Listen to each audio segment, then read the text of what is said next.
I'm calling to order a regular meeting of the City Council, Tuesday, March 26, 2024 at 7 p.m. Please stand for the Pledge of Allegiance.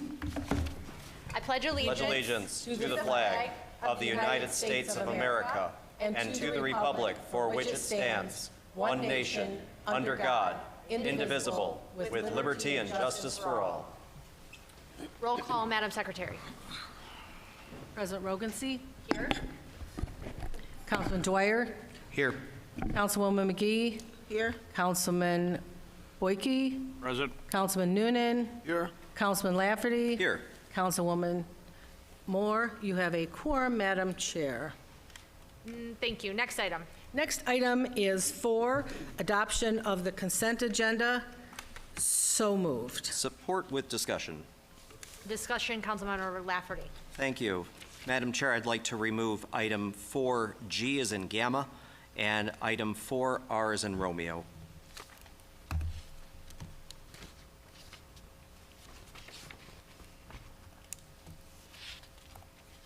Madam Chair. Yes. I would just like to remind everyone on council, because Friday is Good Friday, city offices will be closed, so the reconsideration period will be Thursday at noon for any items taken, any action taken this evening. Madam Secretary, where will 4G and 4R go? Well, that would be on the regular agenda. We'll do that. We do that when we get there. Any additional discussion? Hearing none, Ms. Moore? Yes. Mr. Lafferty? Yes. Mr. Dwyer? Yes. Mr. Boyke? Yes. Mr. Noonan? Yes. Ms. McGee? Yes. Rogan sees a yes. Motion carries. Next item. Next item is 5, adoption of the agenda. So moved with discussion. Support Lafferty. Discussion. Yes, what was item 4G will now be item 14G, and what was 4R will now be 14H. Also, adding an update as 13G, Jeffrey Schroeder discussion regarding Planning Commission rules. Can you repeat? Madam Secretary, can you repeat the items? Yes. What was item 4G is now 14G. What was item 4R is now 14H. And a new item is 13G, which is a update and discussion of Planning Commission rules. Thank you. Any additional discussion? Hearing none, I'll call the question. Ms. Moore? Yes? Mr. Lafferty? Yes. Mr. Dwyer? Yes. Mr. Boyke? Yes. Mr. Noonan? Yes, indeed. Ms. McGee? Yes. Rogan sees a yes. Motion carries. Next item. Next item is 6A, calendar of pending matters. Motion to receive and file with discussion. Support Lafferty. Discussion, Ms. Moore. Thank you. As everybody on council knows, there are, every item that is on the list of pending matters has not been responded to by the administration. Even when the administration figured out that they didn't know the procedure and they now know it, still 3 weeks have gone by and council's requests have not been complied with. We have a court order that states any item requested by council must be given to council within 10 days unless it's voluminous, in which case the party that's been requested to provide information can contact council office and we can make arrangements to extend that amount of time. It's very disappointing that we're starting off on this foot. It's been 5 months and we asked for some of these items back in December. Very disappointing. Thank you. Any additional discussion? Hearing none, all in favor? Aye. Aye. Any opposed? Motion carries. Next item. Next item is 7A, approval of the minutes of the regular meeting of March 12th, 2024. So moved. Support Dwyer. Any discussion? Hearing none, Ms. Moore? Yes. Mr. Dwyer? Yes. Mr. Lafferty? Yes. Mr. Boyke? Yes. Mr. Noonan? Yes. Ms. McGee? Yes. Rogan sees a yes. Motion carries. Next item. Next item is 8A, approval of the bills of the general revenue funds. So moved with discussion. Support Dwyer. Discussion, Madam Secretary. Yes, I have a question regarding check number 665066 to Zuniga. My question is whether this involves the Bunnert Street project? Okay, I'm hearing none, so that's all I needed. Thank you. Any additional discussion? Hearing none, call the question. Ms. Moore? Yes. Mr. Dwyer? Yes. Mr. Lafferty? Yes. Mr. Boyke? Yes. Mr. Noonan? Yes. Ms. McGee? Yes. Rogan sees a yes. Motion carries. Next item. Next item is 8B, approval of the bills of the water and sewer system. So moved. Support Lafferty. Discussion?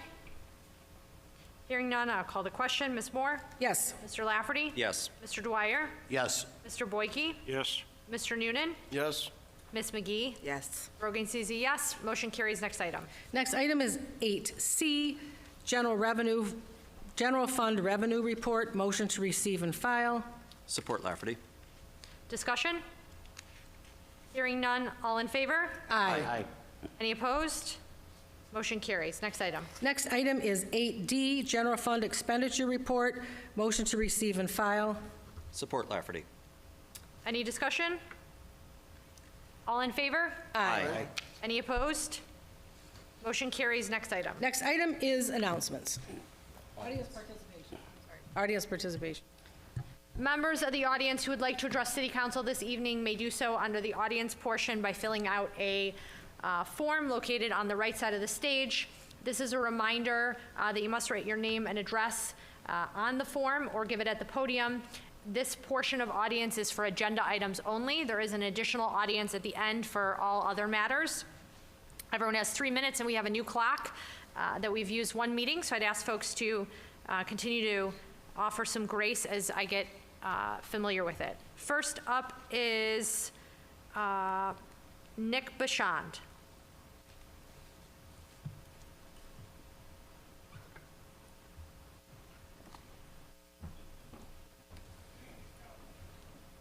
Hit your mic, the button. Can you hear me now? Yes, thank you. Good evening, Council. My name is Nicholas Bashand, and I work with Official Towing. It's a pleasure to be here tonight. I'm here to talk about item 13 in regards to the Towing Subcommittee recommendation. Again, I'm here from Official Towing, and if you have any questions, concerns, or anything that you need to know about Official Towing, I'm here, and I'd be more than happy to answer any questions or concerns. We have some employees with us. We have our ownership with us. And we're happy to be in the city of Warren. So thank you very much. Have a wonderful evening. Thank you. Next is Mr. Michael Halawade.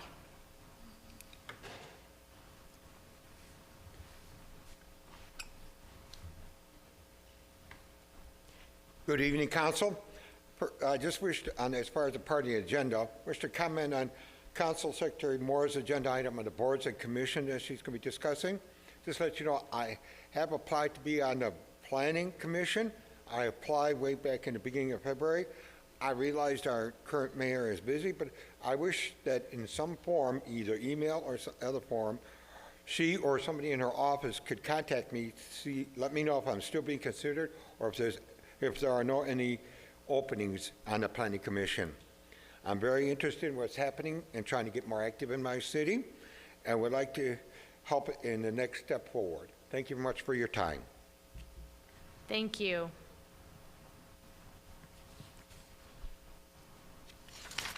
That is it for agenda items related to, or audience related to agenda items. Next item.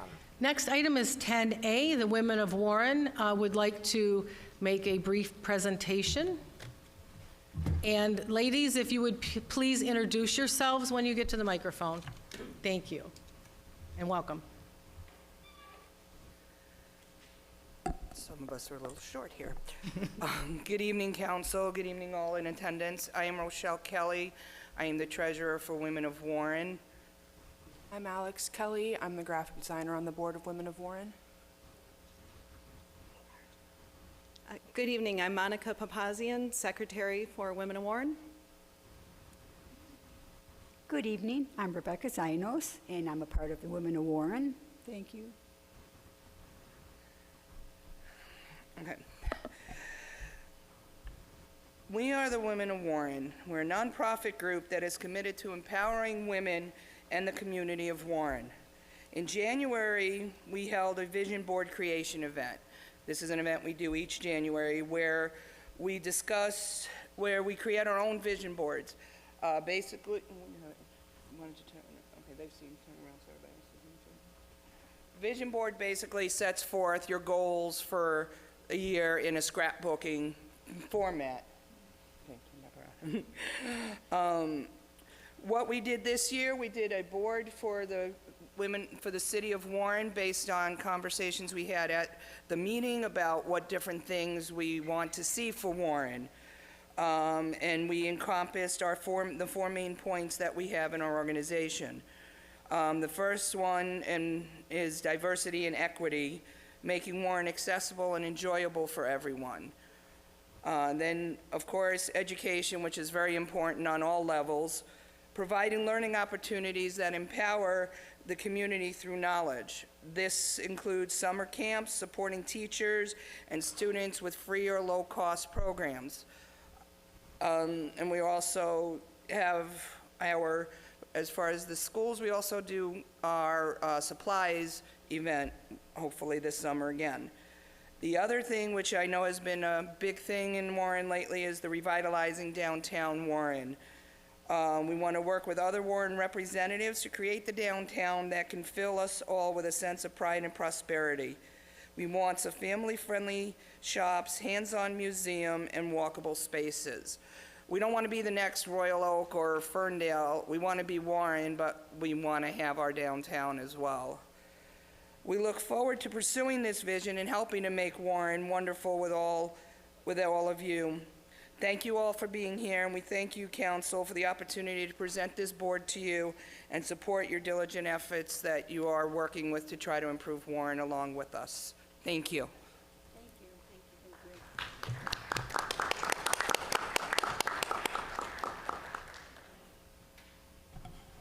Additional announcements. Madam Chair, 10B, tribute to the Lincoln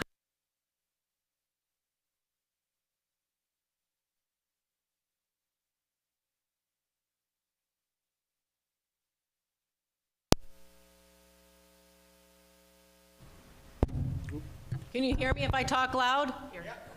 Oh, there we go. This is a tribute to the Lincoln High School Basketball 2024 D2 champions. Motion to approve. Support Lafferty. Certificate of recognition, the Warren City Council wishes to recognize Lincoln High School boys basketball for the first time in Lincoln High School history. The 2024 boys basketball team are the Division II state champions. The Warren City Council pays tribute to the entire team and Coach Waddell Henry on this great accomplishment.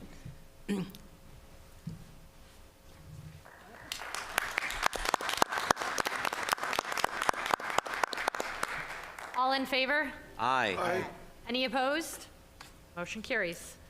Additional announcements. Next item is 10C, presentation regarding Michigan Redistricting Commission. Is Anthony here? Eid?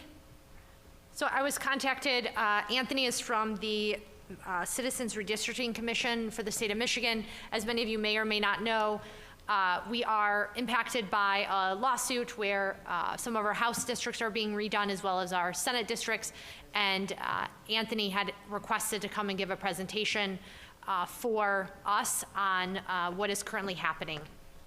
The floor is yours. Thank you, and hello, Warren City Council. Thank you for having me here. I very much appreciate it. My name's Anthony Eid. I'm one of the 13 members of the Michigan Independent Citizens Redistricting Commission. And like you said, I'm here today to talk about the current redistricting process that is happening. I had given somebody a PowerPoint. Is that up or perfect? Is there like a remote or something, or should I just? Let me see. One moment. Patrick, can you pull up the presentation?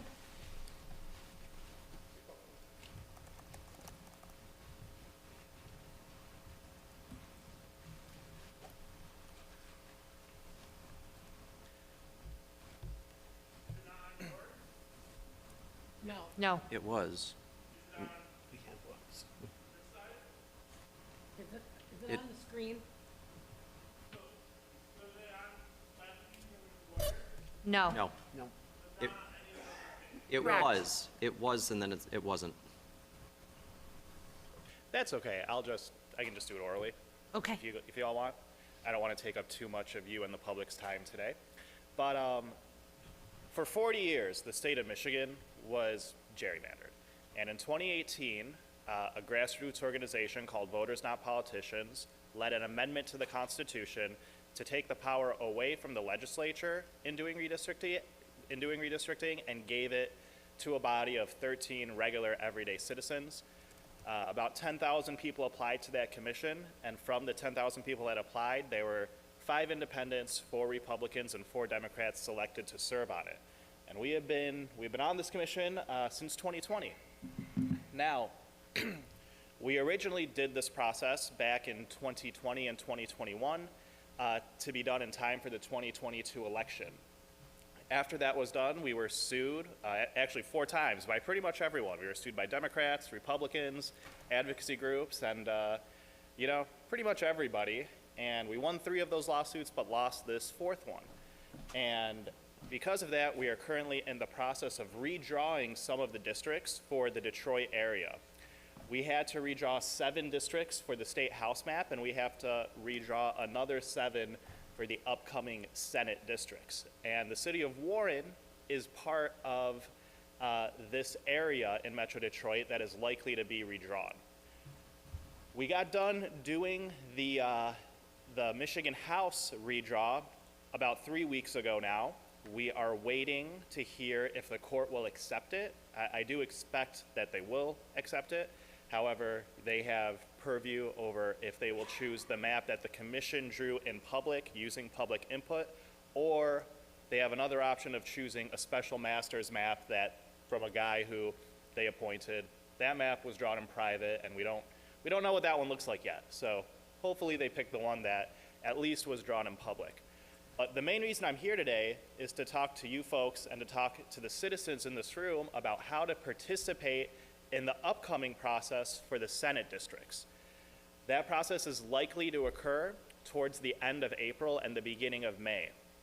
And we need folks to come out from Warren and from neighboring communities like Centerline, perhaps Northeast Detroit, and let us know how you think these districts should be drawn. This commission listens to public input. We have, all of our meetings are public. They're all on YouTube and anybody can watch them. And every line that we draw is made with full transparency. Transparency is one of the most important things to the members of this commission. You can help us by either going to our website, www.michigan.gov/MICRC, and providing public comment. There, you can either submit your own map to us or just in a more general sense, let us know about your community. How do you see your community? What is your community of interest? What special things make Warren a unique place? And, how should a district that is drawn for Warren or for Detroit or for any of the neighboring cities look? And I'd also invite you folks in the public to come to our actual hearings that we have when we draw the maps. We're going to be spending about 2 to 3 weeks redoing these Senate districts, and I don't have those dates currently yet because we're waiting on the court to schedule it for us. But once I do, I'll contact y'all so you can get it out to your constituents. These districts are very important because for the House, they're going to be in play for the upcoming 2024 election. For the Senate, that's not up for re-election until 2026, so we have a little bit more time. But especially on the House side, for the maps that were just adopted by the commission, they're set to be in play for this upcoming election, for this upcoming August primary. And I'll stick around if anyone wants to see the map after the meeting. And are there any questions from you fine folks about the process?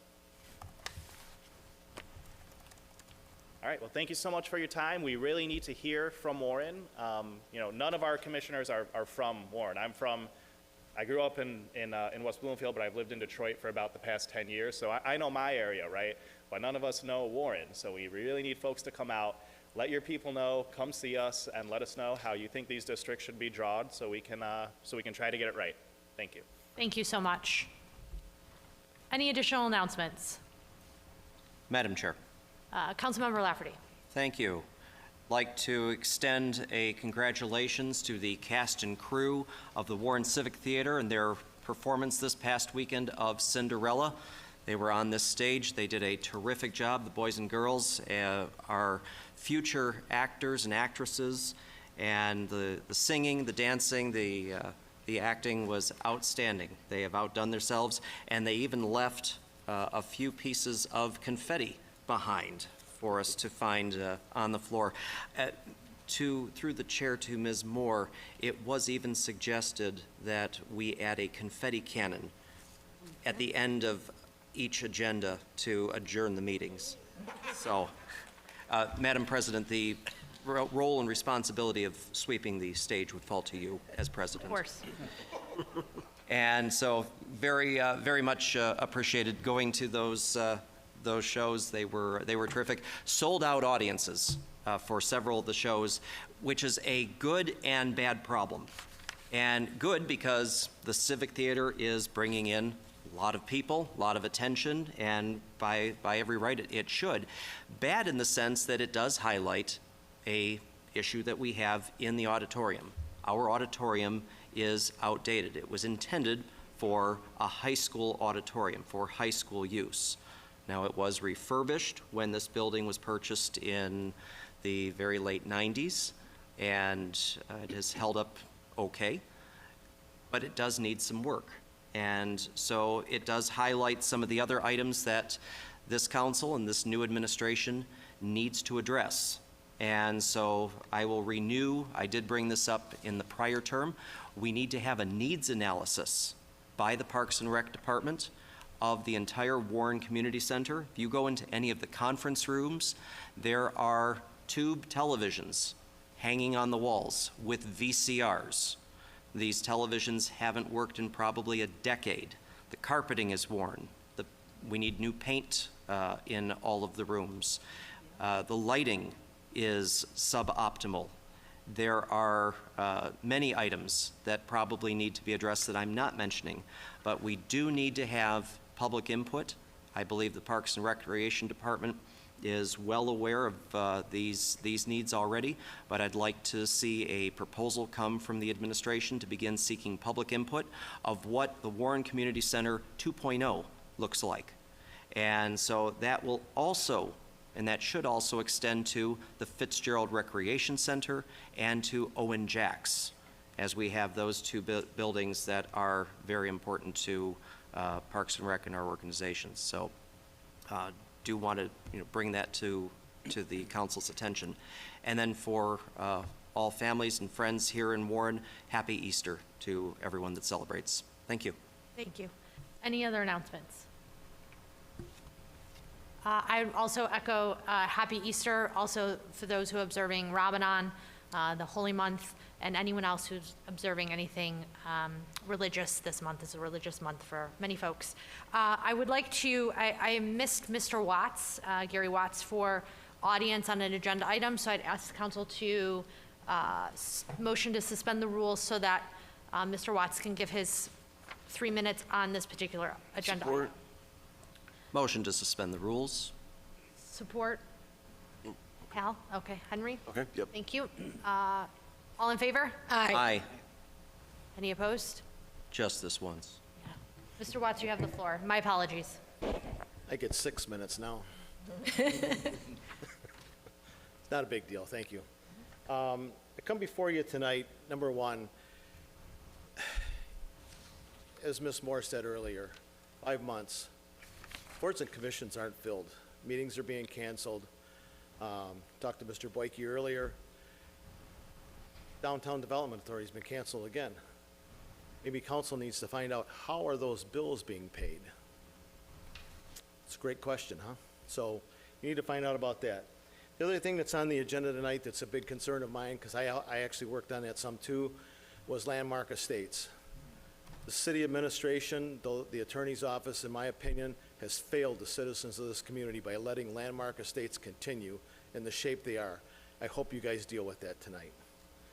And lastly, there was a vacant lot for sale on the consent agenda. I think you guys pulled it off. I looked up the place they're gonna sell it to, and appears to be some problems there, so appreciate your time. Thank you. Thank you. We'll resume the meeting. Any additional announcements? Okay, next item. Next item is 11A, which is a public hearing. Request to approve the demolition of house and garage located at 134 Loretta through the nuisance abatement program. Is there someone from the administration that can summarize this item briefly? And then we'll have the petitioner come up.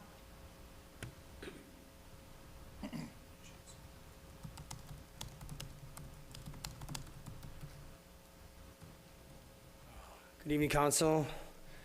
We have a house here. It's been vacant, sitting vacant for probably 6 years, since 2018. It is currently tarped with the roof. There's a hole in the roof. The exterior brick is basically failed around the complete exterior of the home. I took fresh pictures yesterday. I visited the site. It has not changed since it was declared on 9/28/23. It still remains in the same condition. I believe the owner is believed to be deceased. I think I have all this information in the spec sheet. I think everybody gets this copy of the spec sheet on here. And it still sits there vacant and exactly the same condition it was when I was there in September. And I believe it is in control of the bank, and nothing's been done with it. It just sits there. It's dilapidating, same condition. Thank you, Mr. Lizzie. Is there anyone here from the petitioner?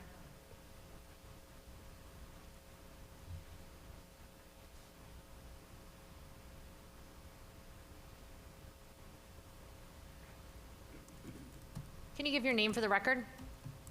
Good evening, Greg McKay. I represent one of the mortgage company, USAA, that has a future advance mortgage on the property. There's just one correction. We don't have ownership of the property. I've advised, we didn't have, when there was the hearing back in September, we hadn't even proceeded with default or foreclosure, and they've decided not to proceed with that. So at this point, we have no interest in the property. Thank you. I will open the public hearing. Is there anyone from the audience who would like to speak on the matter? Okay, we'll close the public hearing and turn it over to council for action. So moved. Support Lafferty. Any discussion? Madam Chair. Councilmember Lafferty. Thank you. I stopped by this home this weekend and also took photos. The condition is exactly the way Mr. Lizzie describes it.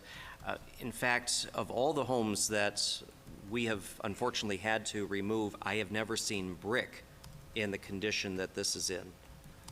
Where the mortar is actually so worn from water runoff from a failed roof that you can see into the house through the brick. It's incredible, and it's very unfortunate too. But this again highlights some of the needs that we have from the administration, where we should be weatherizing homes, where we should be investing in the small things so they don't become a large problem like this. What could have been saved maybe 10, 12 years ago is now a complete demo. And you look at that beautiful neighborhood on Loretta, all ranch, all brick homes, absolutely beautiful neighborhood, and to have this eyesore sit for so many years, it's unfortunate what happened with the owners. Taxes have not been paid in 17 years. I was looking at the records on this. But this does highlight, some of the needs that we have to address from a standpoint, perhaps CDBG, economic investment, and spreading that across for weatherization, new gutters, new roofs, new windows, and helping people that have those needs. Instead of perhaps pooling all of that money and building one home, we can help a dozen homes at the same time. The other item that I wanted to bring up is, and I will ask for a future agenda item, is to propose a change to ordinance that I would like to ask Mr. Schroeder to work on. And that would be when a home like this is demolished and you have all of the homes in that particular area are of a similar style, shape, size, and square footage, that we enforce the character of the neighborhood with future development. We had a demo in my neighborhood not too long ago, and what I can only describe as a container home was constructed amongst all of the beautiful homes there. Now, yes, the property was sold. It's now, back on the tax rolls, but it looks nothing like all of the other homes in the neighborhood.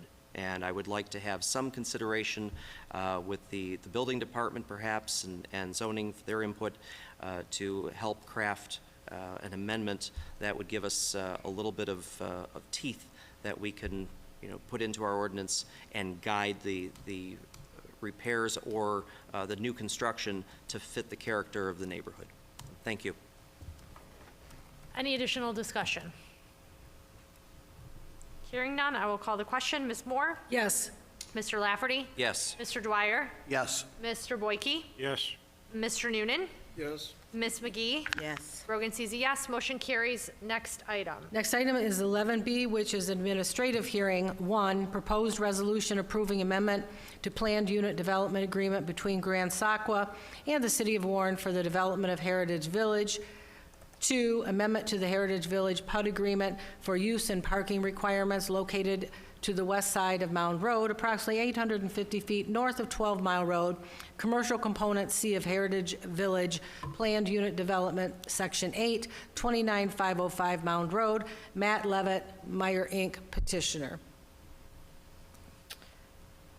Anyone from the city staff here to summarize this matter?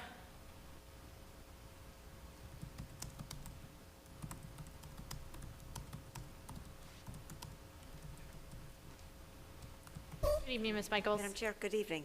Mary Michaels for the City Attorney's Office. I've worked on this with planning. Heritage Village, west of Mound, between 12 and 13, was intended to be a multi-use development of residential, commercial, and dates back to 2005. There's a component of the development called Commercial C, which would exclude, originally intended to exclude car washes. There's a Meyer currently on the property that would like to develop a car wash. We reviewed this with the planning director and determined that it would be a major amendment, not a minor amendment, even though a Meyer typically has, or commonly has, a car wash. Based on our governing documents, we thought it would be a major change. So we went to the Planning Commission to request a major amendment. They approved it. The board approved it. Now we're before council to give final approval. It's a car wash that would include restrictions. It's a conveyor car wash. Petitioner is here to give more information. But the bottom line is there would be vacuuming enclosed within the structure. There are minimal disruptions to the neighborhood. The closest residence, I believe, is 2,000 feet away. So there isn't the same concern that there would be with other car washes. We're just asking the council to approve the car wash as a major amendment to the PUD. If there are any questions, the petitioner is available as well. Thank you, Ms. Michaels. If the petitioner wants to come up, you give your name for the record. Oh, hi, Good evening, Mr. Bob Kirk, appearing on behalf of the original developer, Grand Saqua. Ms. Michaels set forth our proposal tonight. We worked with planning, worked with Mary on this. We're requesting that this be approved. We feel it fits in well to the commercial component. Heritage Village has been very successful mixed-use development, and we're requesting your consideration. Thank you. I will open the public hearing. Is there anyone from the audience who would like to speak on this matter?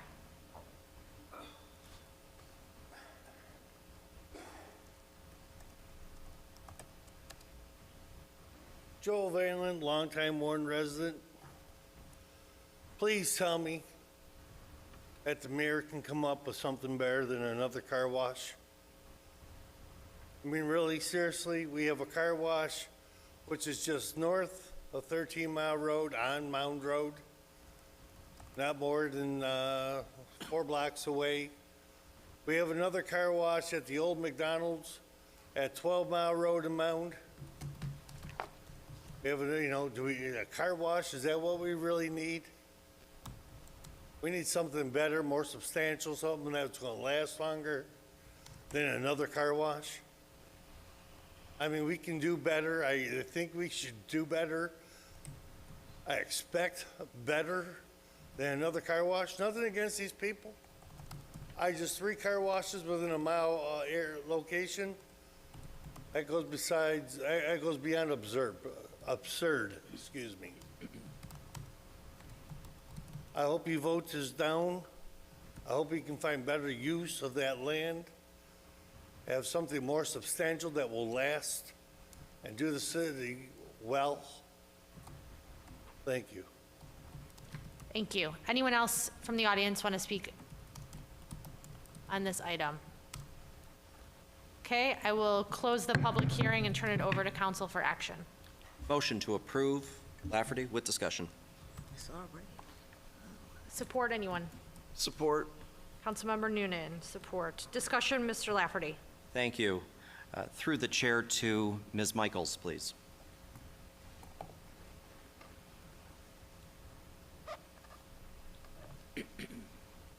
Good evening, ma'am. Good evening, Councilmember. So I am, really, my question surrounds one item, and it was based on the review of the original PUD, and what you had written was the express prohibition of a car wash in the original agreement. And I was curious, it piqued my interest, is why would we explicitly call it out in 2005, and why in 2024 should we change it? The original agreement was based on the ordinance. Our ordinance does exclude car washes. But our development agreement, the original development agreement, was intended to be fluid. And there are provisions for modification. And it specifically states in the agreement that any changes to the agreement or the agreement would supersede the ordinance. Therefore, a major amendment would be permitted if council were so inclined. So we have an ordinance prohibiting it, and the PUD was designed with that in mind. And like all other agreements, the agreement would then supersede the ordinance. Correct. All right. All right. Now, I've had a couple of phone conversations with various residents. Not one was in opposition to the car wash. Given the location, the noise factors that we typically have with conveyor-style vacuums and car washes, nothing, not one instance of opposition. I did hear Mr. Vanderliden's comments, and I tend to agree with him. But the council's not here to determine the economy and what businesses should and should not go into a parcel of land if a developer purchases that land, puts it on the tax rolls, and decides we want to make an investment, and to which the city will benefit from that taxable property. I do think we can do better. I do think we should strive to have something more than oil changes, car washes, and dollar stores. Warren should be known for things elevated. Those are all wonderful businesses. But, again, I think that we have a responsibility. Our focus is on, does this amendment make sense? Is it consistent with the recommendation by the city attorney's office? We're not here to judge the economy. Let the economy, let the consumers decide what's going to be successful and what won't. And those consumers will drive the economic factors that will determine the future of that site.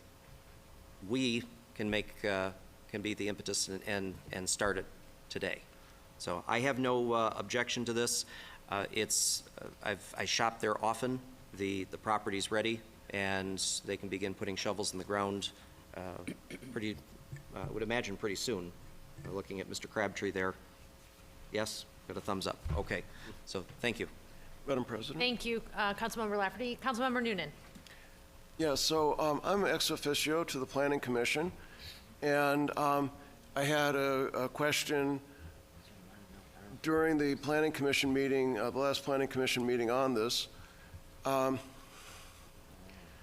think my question was about, currently, the Meyer parking lot has an outer lane that you can bypass the Meyer entrances and the people who are trying to get into Meyer. And I think that that's a good thing for safety. And I asked, is there, with this plan, is there going to be a new outer lane that like goes between the car wash and the Myers? And I think the answer was basically pretty much no. But anyways, it was just something that I brought up. I thought I had asked Ron Worth, the planning director, whether it was okay for me to, as a city council person, to interject a question. And I thought he had said yes, but then the next thing I got was a letter saying that I had violated the bylaws of the Planning Commission. And people were telling me that they thought that the former city councilor for District 5 had been up asking questions during the Planning Commission quite a lot. I don't know. Was I treated fairly? Was it unequal treatment? It doesn't really matter that much. I would like to say that I thought that the planning for this car wash is very impressive when it comes to handling water. They have a recycling of their water. They clean it and reuse it. And so I don't think that it's going to be adding to any flooding events in the city. The sound of the dryers, I believe that there's something like cinder block walls or something in the between the vacuums and the behind Myers where the residents would live. So I don't think it's going to cause much of a problem with that. Another thing that I saw there is that there isn't any direct special entrance off of Mound Road into that parking lot for the car wash. They're not planning on doing any different entrances to the parking lot. So it would be pretty much like capturing people who, I guess, live behind Myers or come to Myers. But it seems like they probably have a good business plan, and it's probably going to go all right. And it's a way of having more business in areas that we already have. And I think that this is an example of what the planning director is trying to do, get more businesses open in Warren. And I think that this is going to be better for our taxes and providing better services for our citizens. The Van Dyke corridor that they were discussing last night, they have some very interesting plans for that. Any real estate developers should be looking at that because a great deal of thought went into what would make that an extremely good place for businesses, commercial enterprises to get in there, and also to make it more walkable. And this is kind of a long little interlude on this one topic, but the planning department's doing a pretty good job here, and it isn't up to us. I believe that's Jonathan Lafferty, Councilman Lafferty had it right. It's not really up to us to figure out what businesses do with the property they own once they own it. And so I believe that we should approve this. Thank you, Councilmember Noonan. Any other discussion? So we're going to break this into two motions. The first is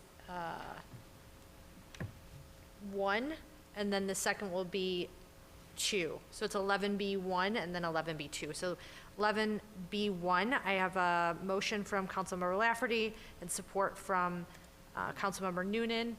Mr. Lafferty? Lafferty, yes. Mr. Dwyer? Yes.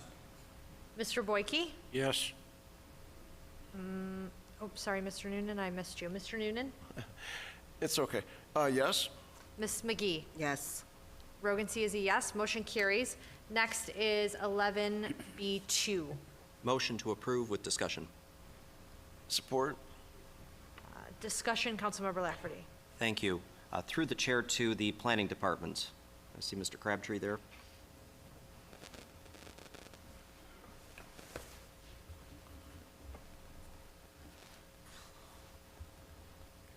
Good evening, David Crabtree, Assistant Planner. Thank you, sir. Nice to see you again. You too. I was looking at the amendments, number 1, specific to the parking spaces.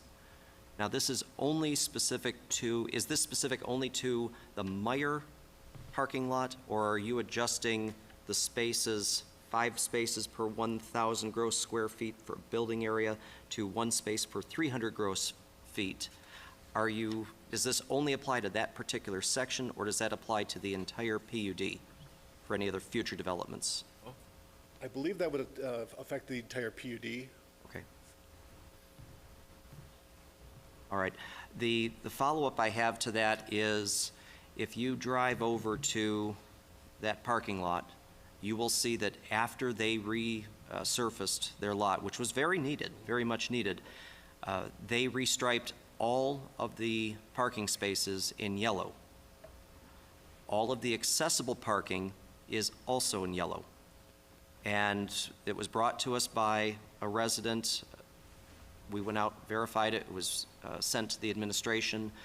Nothing had been done. So now I know this is not related to this item, but I'm bringing it up to make sure it gets the proper attention. While we have the developers here, we have representation from Grand Sakwa, we expect that that will also be addressed and that those spaces will be following the Michigan Code for ADA compliance and to be done with all expeditious attention. Appreciate you bringing that up. Thank you, sir. I have no other questions. Any further discussion? Sure. Councilmember Noonan.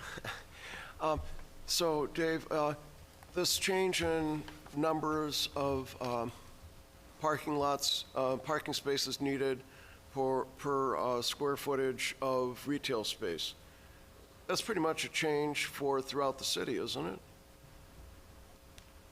Are you like other parking lots wouldn't need to have as many spaces as they used to have? No, this change is specifically for this PUD agreement. Oh, okay, so it's not citywide? It's not citywide. Okay. Thanks. Any further discussion? No. Hearing none, I will call the question. Mr. Lafferty? Yes. Mr. Noonan? Well, yes, thank you. Ms. McGee? Yes. Ms. Moore? Yes. Mr. Dwyer? Yes. Mr. Boyke? Yes. Rogan C is a yes, motion carries. Next item. Next item is 12A, consideration and adoption of a resolution to approve 4th extension of Metro Act telecommunications right-of-way permit for Michigan Bell Telephone Company, DBA AT&T Michigan. So moved. Support Lafferty. Discussion.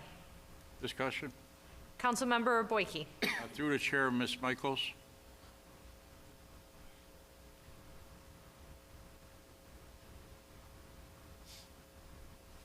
We've had, the original agreement was back in 2006, and it's being renewed every 5 years. Correct. Have the rates increased over those 5 years, or always the same price?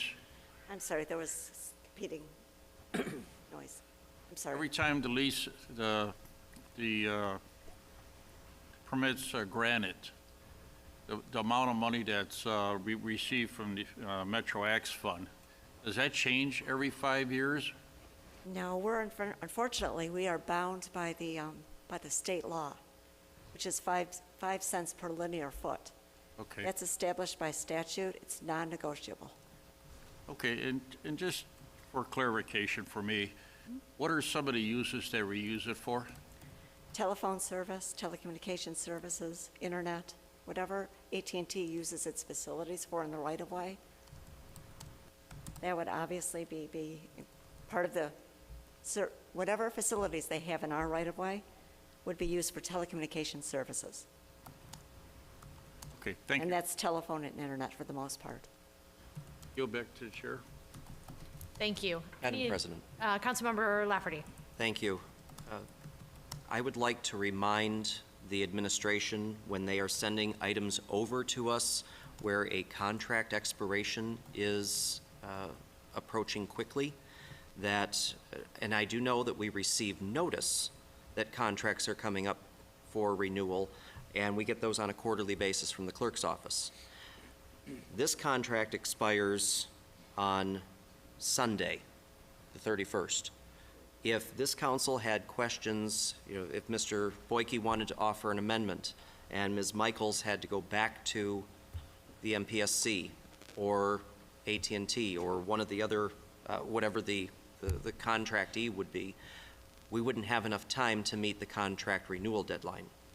So this council passed an ordinance to require that notice, but it is in concert with cooperation from the administration, the city attorney's office, to ensure that we have sufficient time to consider these items that are being brought forward. So I know that might not, this issue might not have been, your doing in bringing it up to us this late, but I just wanted to remind the administration that they have a responsibility to bring us items, especially relative to contract renewals, expirations, so that we have sufficient time to send them back and amend them should it be necessary. Yes, Ms. Michaels. If I may, duly noted, Councilman. But we prepared draft documents, put them in the hands of AT&T, and it took a while to go for those documents to be reviewed by their corporate chain. And Ms. Wesson was aware that it could not be presented until this meeting. I tried to get them under her approval sooner, but she understood the delay, and I'm sorry.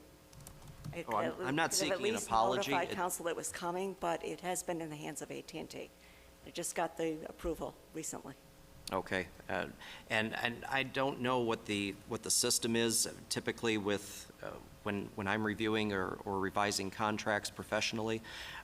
I have a system that tells me months in advance, and involving corporation counsel and special attorneys based on the type of law that we're dealing with to engage early. That way we do meet those deadlines. We're never rushed to the last minute, especially with the municipal body. I know you understand that. Duly noted. Thank you. Thank you. Any further discussion? Hearing none, I will call the question. Ms. Moore? Yes? Mr. Lafferty? Yes. Mr. Boyke? Yes. Mr. Dwyer?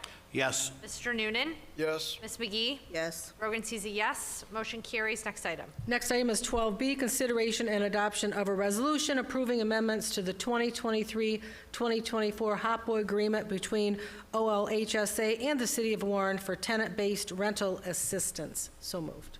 Support Lafferty. Any discussion? Hearing none, I will call the question. Ms. Moore? Yes. Mr. Lafferty? Yes. Mr. Dwyer? Yes. Mr. Boyke? Yes. Mr. Noonan? Yes. Ms. McGee? Yes.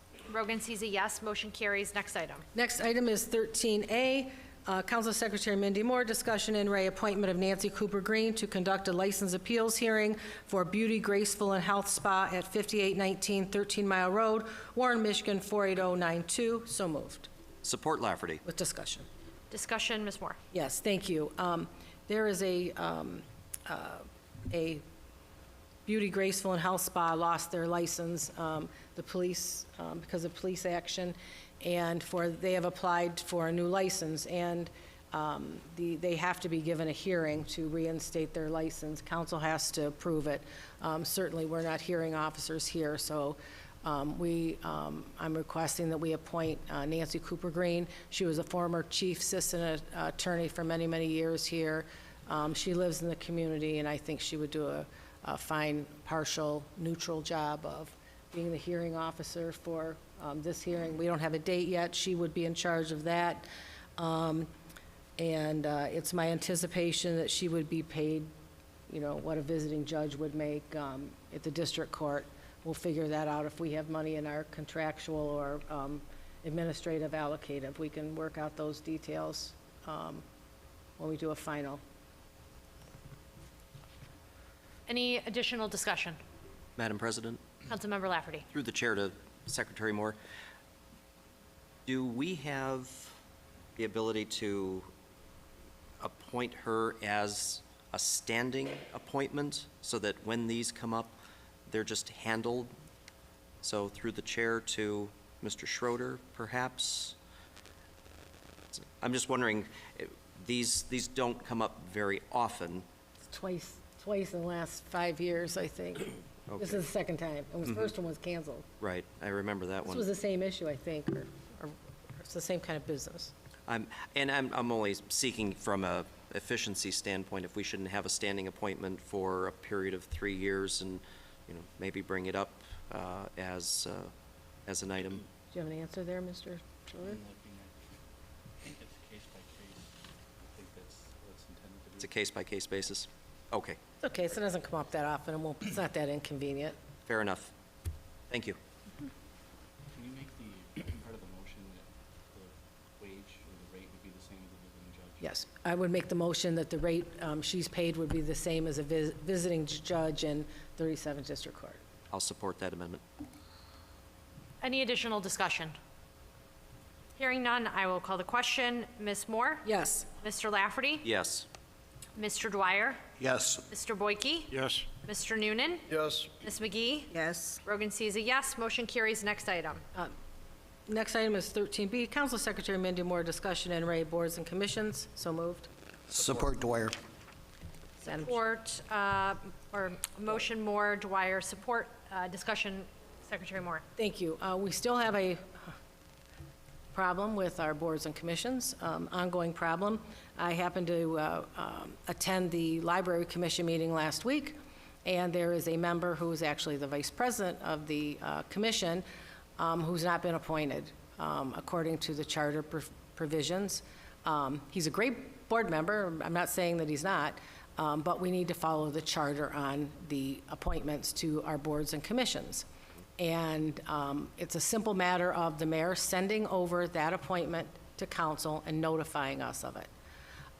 There are also still some discrepancies in the TIFA board.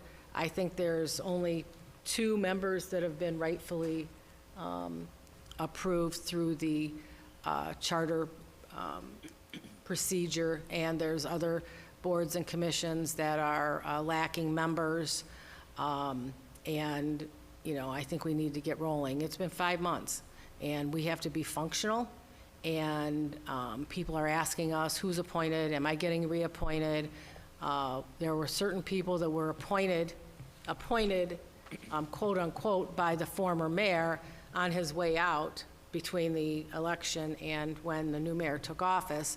And those appointments are not legitimate because the charter wasn't followed. And so those just need to be sent over by the current mayor, notify this council, just so we can get everything by the charter and make sure everything is done appropriately. Nobody's going to complain about the people on the Cultural Commission, but they were not sent over and council wasn't notified. So we would just really like to have the charter followed, and those people, and of course, if the mayor doesn't want to appoint them, that's certainly her prerogative. She gets to appoint who she wants. And so, she may not want to appoint some of those that were made by the mayor and when he was going out, but we should clean up the commissions so that we know who's on them, what their terms are, when their term expired. And we need to get, of course, their applications for the commission so that we can make sure that they are not in default to the city because as far as I know, we are not getting anything from the administration saying they are not in default. We would like to see that on all applications for boards and commissions. We'd like to see a sign-off by the city treasurer. The city treasurer actually has access to information that we don't have with the county, so she can find out who's in default once that liability leaves the city. So I would just implore the mayor to at least take care of the members that are not appointed correctly at this point. And there's a lot of people that want to be on boards and commissions. I'm getting calls and, texts all the time that I applied, I'd really like to be on a board or commission. And when we have people out there that really, really want to serve their community, we should give them the respect and the courtesy of at least calling them back. I have your application, we're looking at it, or no, we're not interested in you for this commission. At least let people know, because a lot of people are out there hanging and not knowing what's going forward, and maybe they're not right for one commission, but they could be right for another, but at least let people know. I think that would be the courteous thing to do. Thank you. Any additional discussion? Just a motion to receive and file? Yeah. All in favor? Aye. Any opposed? Motion carries. Next item. Next item is 13C, Legal Counsel Jeffrey Schroeder, discussion and recommendations from the Charter Review Committee. Motion to approve. Support Lafferty. Discussion. Thank you. On November 20th, at the council's first organizational meeting, a number of committees were appointed by the council. One of those committees is the Charter Review Committee, and the job of the Charter Review Committee is to look at the charter that was adopted in 1957 and, has a lot of provisions that are out of date and things that don't work. And so the committee first met on February 6th, and the committee has looked at a list of at least 19 different provisions of the charter that are either out of date or not functioning or vague or need some attention. We all know that the committee can't recommend 19 charter amendments all at once. It would overwhelm the ballot. Keep in mind, a charter amendment has to be put on the ballot for the voters to approve. It has to be approved by 5 council members, a supermajority. 5 council members have to vote for it. And if the council votes for it, it has to go to the Michigan Attorney General and the governor's office to review the language to make sure that the language and the amendment that the council is attempting to propose is in conformity with state law. So the committee discussed a lot of ideas and came back at a second meeting on March 11th and has decided to make a couple of recommendations. We're going to put this in writing and bring it back for the full council to vote on. This isn't being recommended for any substantive action tonight. It's more of an update so we can bring back some language. The first recommendation was with respect to the Election Commission to change the Election Commission composition. The Election Commission currently consists of the clerk who's elected, the city attorney who's appointed, and the city assessor who's appointed. That has been the case since 1957 when the city was founded. Back in 1957, the clerk, the attorney, and the assessor were all required to be residents of the city. They had to live in the city. That was the case until the year 2000 when then Governor Engler, if we remember him, he signed a law that allowed the attorney and assessor and all employees to not have to live in the city anymore. And since that time, most of the attorneys and assessors have not lived in the city. So we have a majority of the Election Commission that are not city residents. In addition to the fact that right now we have a contract city assessor who's not a full-time appointee of the city, and I'm not sure exactly how the Election Commission is handling that.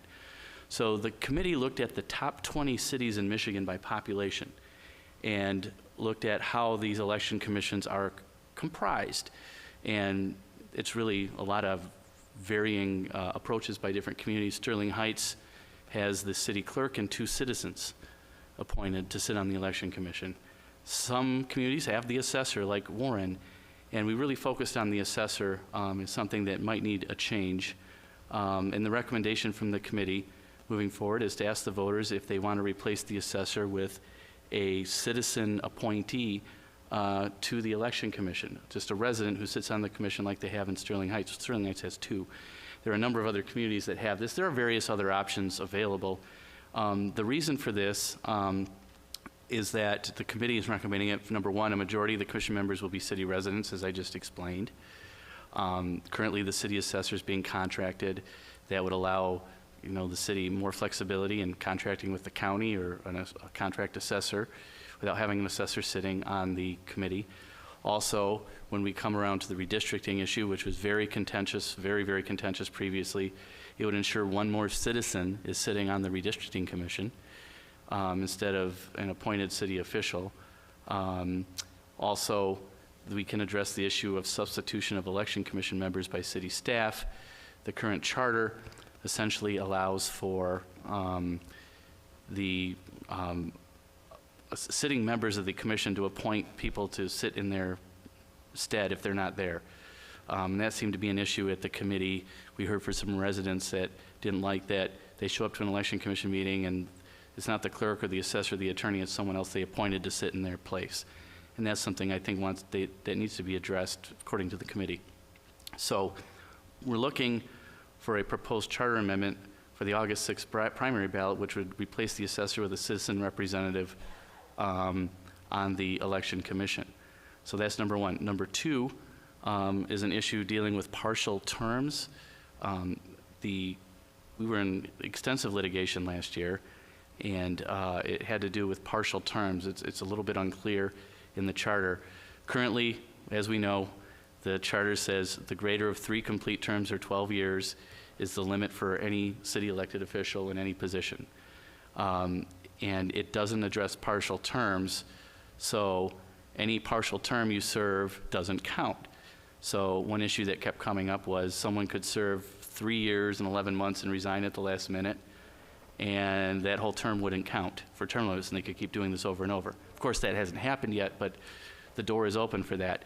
In fact, the Attorney General's office back in 1998, when term limits was first opposed, wrote a letter saying you really should address this as a council. The council hadn't addressed it. We ended up in litigation. So the committee really wants to resolve this, and the recommendation is that we follow the state law on partial terms, which is if you serve more than half of that term, that it counts as a full term for purposes of term limits. So we have a 4-year term. If you serve 2 years or more, that counts as a full term. If you serve less than 2 years, that's a partial term. It doesn't count for term limits. We're using the state law model. So that's the second. And I would strongly recommend that because we would prevent future litigation over the ambiguity in the charter.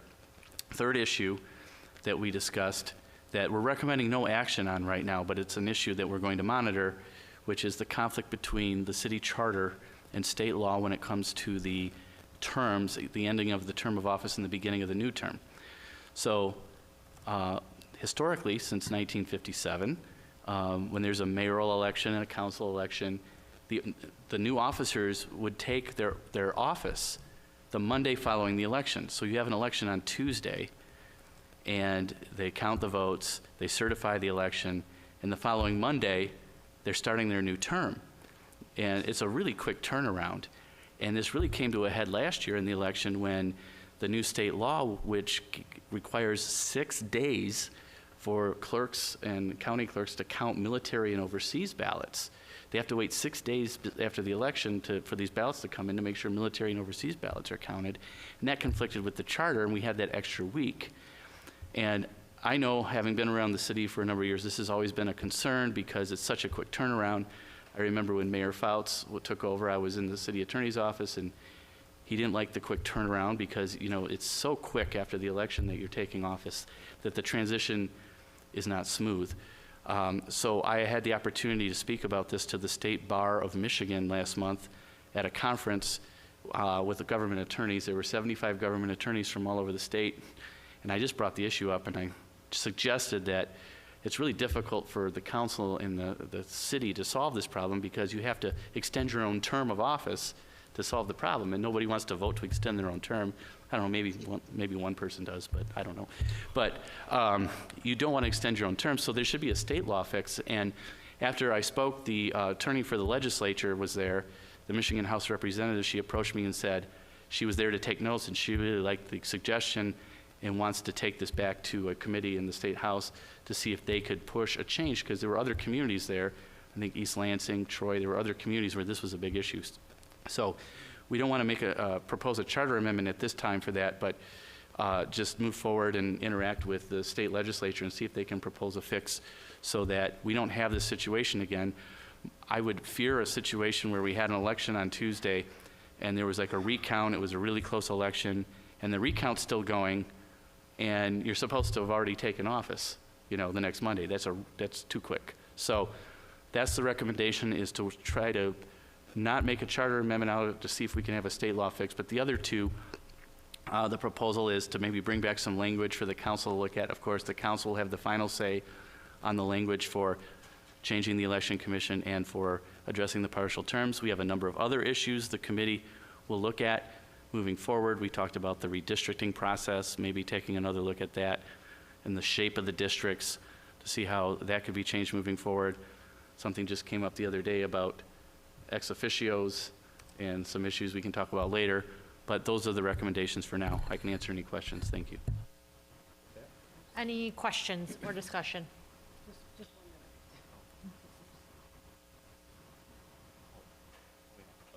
There was one more, I apologize. Thanks for the reminder.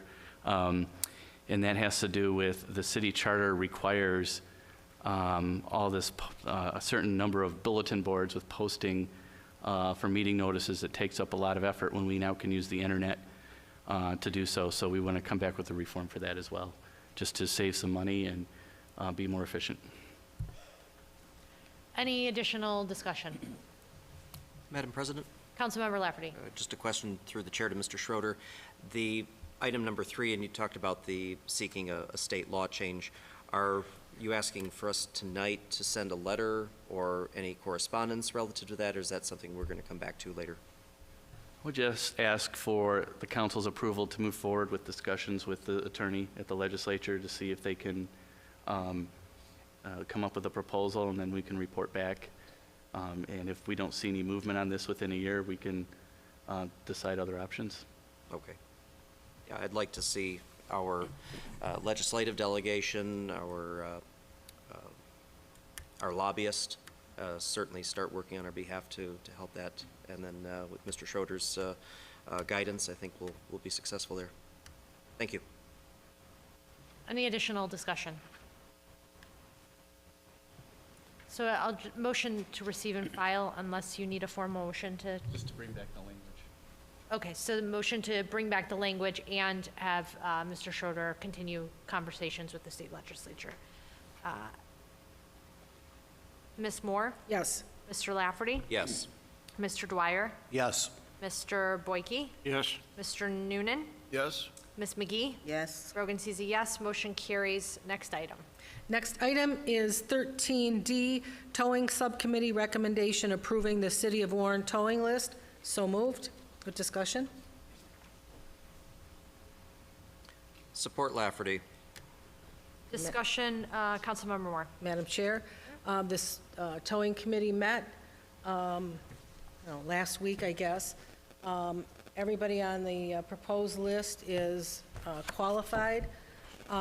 We did discuss at that time, for everyone to know, there is an ordinance in the city for towing, and in that ordinance, it contains the charges that the towing companies are allowed to charge. It's been proposed that we increase those rates, but one of the things we've discussed doing is modifying the ordinance. There's also a typo I saw in the ordinance, but that's not a big deal. But to start doing the rates by resolution as opposed to having to do a whole new ordinance for the rates. And that would be easier to do rather than first reading, second reading on rates. And there hasn't been a rate increase since 2014 or 2015. But that's something we'll discuss after today. I did a little upset about something that happened a little while ago. An attorney for one of the proposed towing companies dropped off in what I perceive as an attempt to smear one of the other companies on the proposed list of an arrest record that was dismissed the next day or a day or two later, and there was no going forward. And the paper looks like something's been redacted from it, maybe the rest of the document. But I think that my first reaction when I heard that was to make a proposal tonight to ask that company be taken off, all 3 positions off of the towing list and not even be considered tonight. That's not the way we should be doing business. We had our meeting, we discussed the items, and I thought it was a good meeting. There are some things the towing companies would like our help on. Maybe not everybody knows, but they go and pick up abandoned cars, and a lot of times they're stuck with them, or vehicles are put on hold for a long time, and they're stuck paying the, storage rates rack up, and then somebody comes and they don't pay it, and, so they have to get rid of the vehicle, usually at auction. Boats are another problem.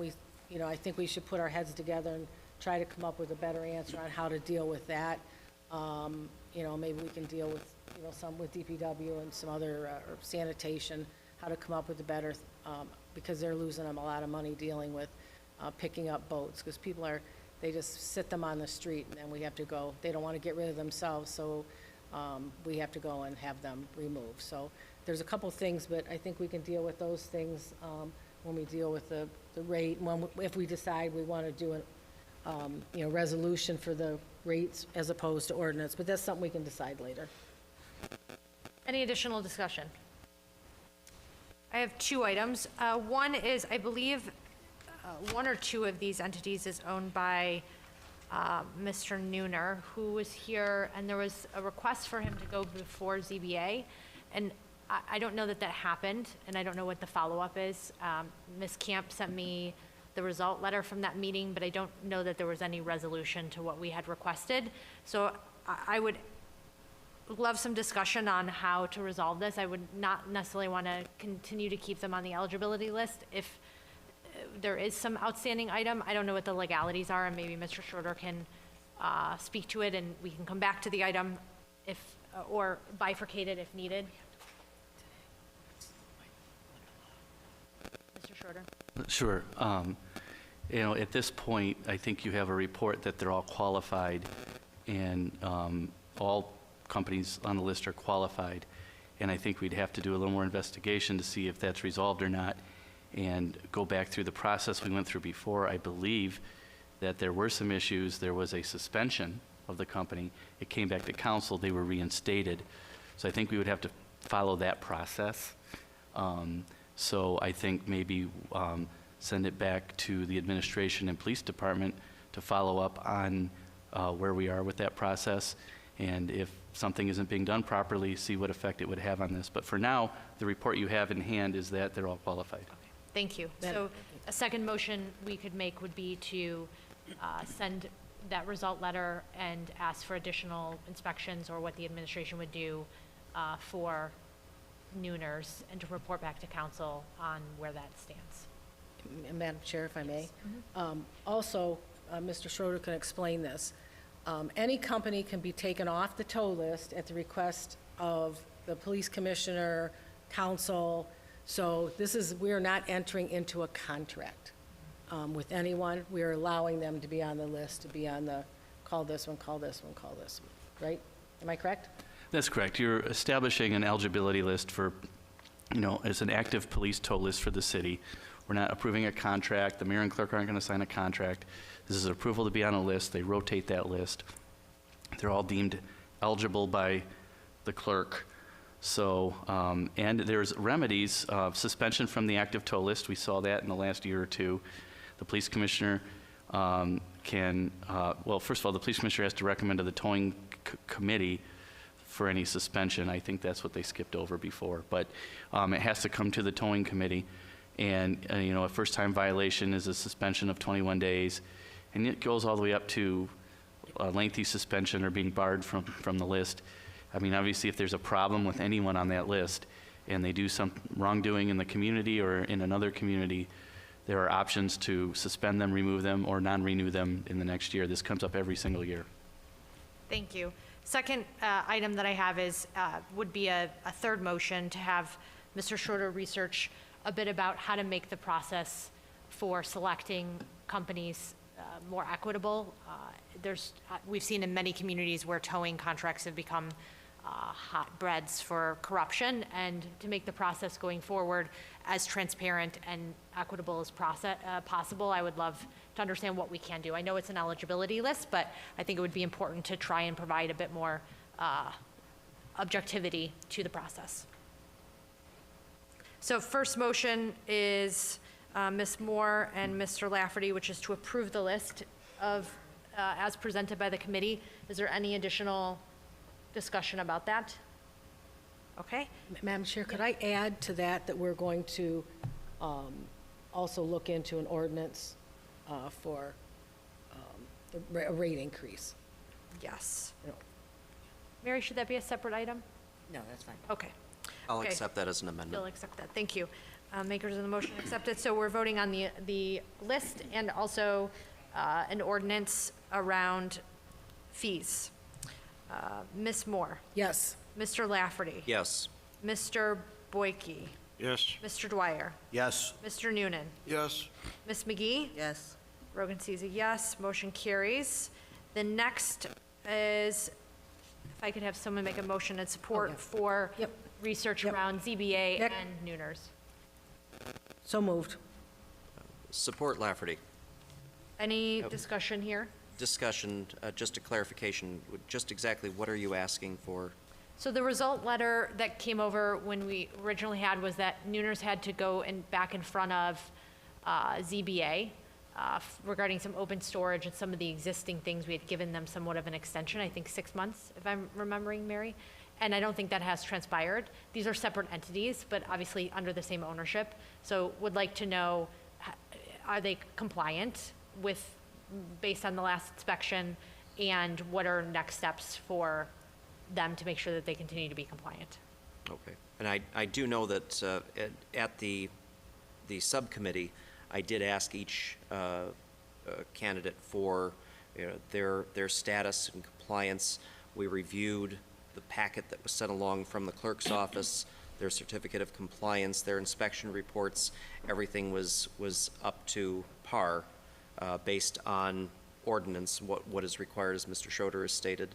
And that I'd also asked if any of them, because you know my history with Body by Bruce and the junkyard cleanup that earned me the name Junkyard Jonathan, that I'll proudly wear as a merit badge going forward, that they were, specifically Nooners said that they were not operating one, don't have one on the property.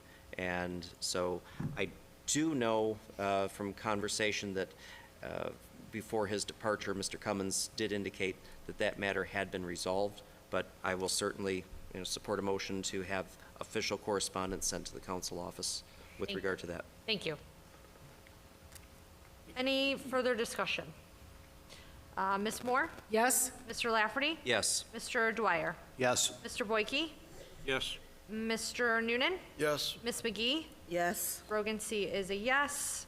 Motion carries. Last motion is for Mr. Schroeder to research how we might make towing eligibility and work more transparent and objective.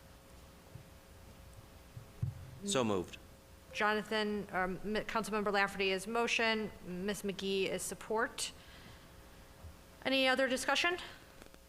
Okay, Mr. Lafferty? Yes. Ms. McGee? Yes. Ms. Moore? Yes. Mr. Dwyer? Yes. Mr. Boyke? Yes. Mr. Noonan? Yep. Rogan C. is a yes. Motion carries. Next item. Next item is 13E, Council President Angela Rogencies, discussion in Ray Landmark Estates, update from the legal department. So moved. Support Lafferty. Thank you. I had an email with Ms. Michaels, and she is going to do some research and bring this item to the next meeting. She needed a little bit of time to go through some files from Mr. Vincent and make sure she was presenting an update.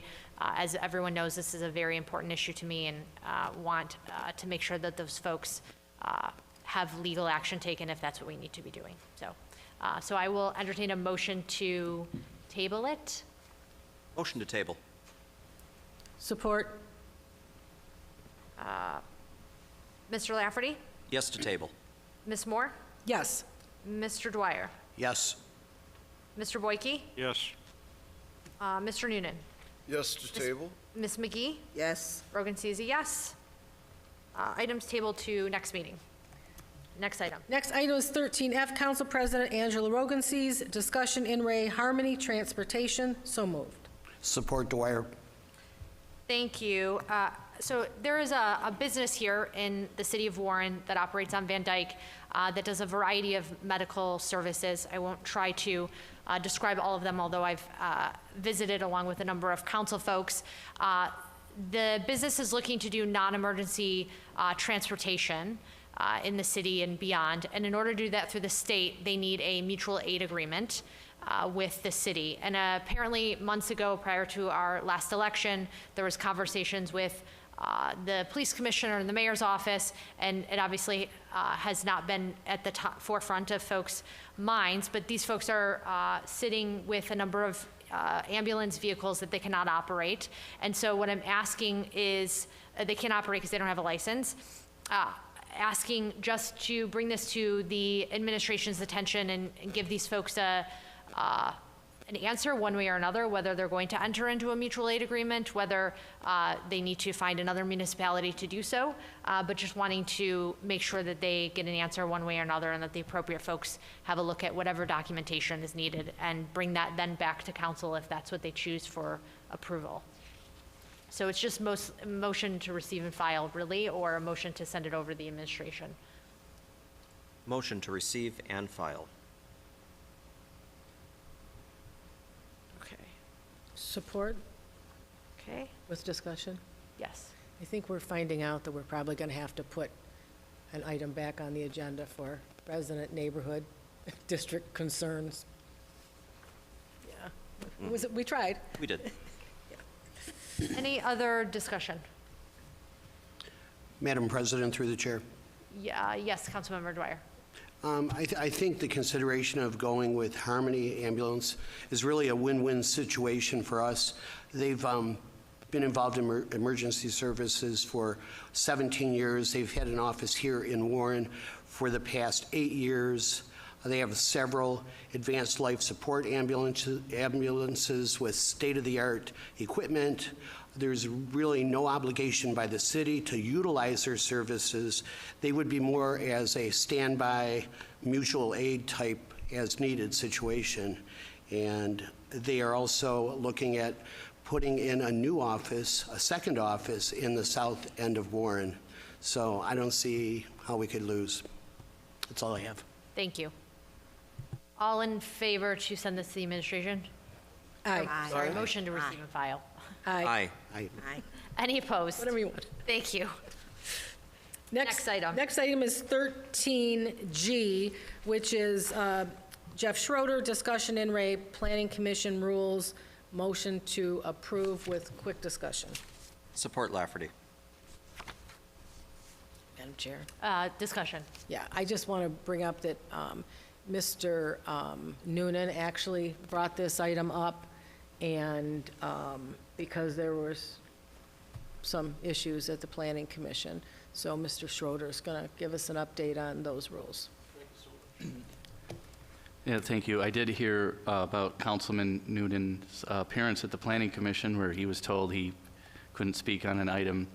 I looked at the rule, I've reviewed it, and it's my legal opinion, very strong opinion, that this is unconstitutional and there's case law on point in the state that would limit that.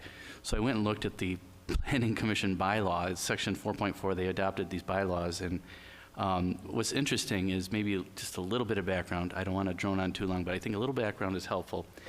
Ex officios are non-voting members in Warren of the Planning Commission. They're appointed by this council to be members of the Planning Commission. If you actually look at state law, in many communities, the ex officio is a voting member of the Planning Commission. It's only because our charter says they're a non-voting member that they don't vote. So you look up the State Planning Enabling Act, and it says the ex officios are voting members unless prohibited by charter. So our charter says you're not a voting member. That doesn't mean you can't speak on behalf of the community. When you are there as a ex officio appointed by this board, you're a member of that body. You just can't vote. So it does say that ex officios cannot do the following. There's a list of 8 things you can't do, according to the Planning Commission. You can't vote. Okay, I agree with that. You can't make motions. That's number 2. I guess you can't vote, you can't make motions. I'm not going to argue with that. Number 3, you can't speak on an item that will be voted on by City Council. I completely disagree with that. There is case law that council members can't appear in front of like zoning and planning boards representing private interests. So you can't go to the Planning Commission and represent a cement batching company and ask them to approve it. But I think everybody here knows the bounds of their ethics and rules, that you would never appear on behalf of a private interest in front of the zoning board where you appoint the members, or even the Planning Commission. That's the real issue. In fact, there was a 2016 case that said as long as a council member is speaking on behalf of the public interest, they're allowed to speak. You're there speaking on behalf of the public as an elected official. The fourth thing you can't do is speak on a subject that's not directly related to the item being discussed. Of course, I agree with that. That's Robert's Rules of Orders. If you get up there and you want to talk about something completely irrelevant, that's okay for the chairperson to gavel you and say you're out of order. This one's interesting. Number 5, you cannot interact with audience members in the auditorium while the meeting is taking place. Now, I lost my glasses in a water slide accident a couple weeks ago, but I have my contacts in, and I've seen quite a few people interacting with each other tonight, including staff, and I didn't see that they were disruptive to the meeting, but to say you can't speak to any audience members in the auditorium, you're elected, you represent a district, you represent the entire city. You shouldn't be able to be gagged from talking to people as long as you're not being disruptive. If you're being disruptive, absolutely, take it in the hallway. So I don't understand that one. The next one is, this is the best. You cannot leave the meeting before it's adjourned. So I would hope that if, sometimes nature calls, I guess, unless you want to violate the rules, you better sweat it out, because, yes, well, that's what I said. If you can't vote, you can't make motions, you can't speak on an item, you can't talk to audience members, and you can't leave, you're just a prisoner. So seriously, that's my take on this. The next rule, number 7, you can't address commissioners, staff, or attorneys on the record without the chairperson's permission. I agree. You can't get up and take over the meeting. There's a rule. That's fine. And number 8, which I totally agree with, you can't otherwise be disruptive during the meeting. I think that would cover a lot of it. So I think that we need to have a sit down with, I have an ongoing conversation with Ms. Michaels. Maybe she'd be willing to entertain bringing this to the Planning Commission, at least 2 or 3 of these, because they just seem completely unreasonable and not legal to me. Any additional discussion? Yes. Madam Chair, a question from Mr. Schroeder through the chair. Yep, Mr. Boyke. How many appointees do we have on the Planning Commission that the council does? 2. Two. Okay. Recently, we attended a municipal league, and we had a discussion about that in training, and this probably was geared more for a zoning board where we have more control to not speak to the Planning Commission or the zoning board, because we make the appointments, and by us standing there, they're under pressure to do what we say. Can you just... Yes, I did. I researched that, and that's essentially, there's a case from the 1960s where a council member was representing their brother and sister, something along those lines, on a land use issue, and that was considered duress. Okay, but the 2016 case in Michigan, it's Township of Kochville.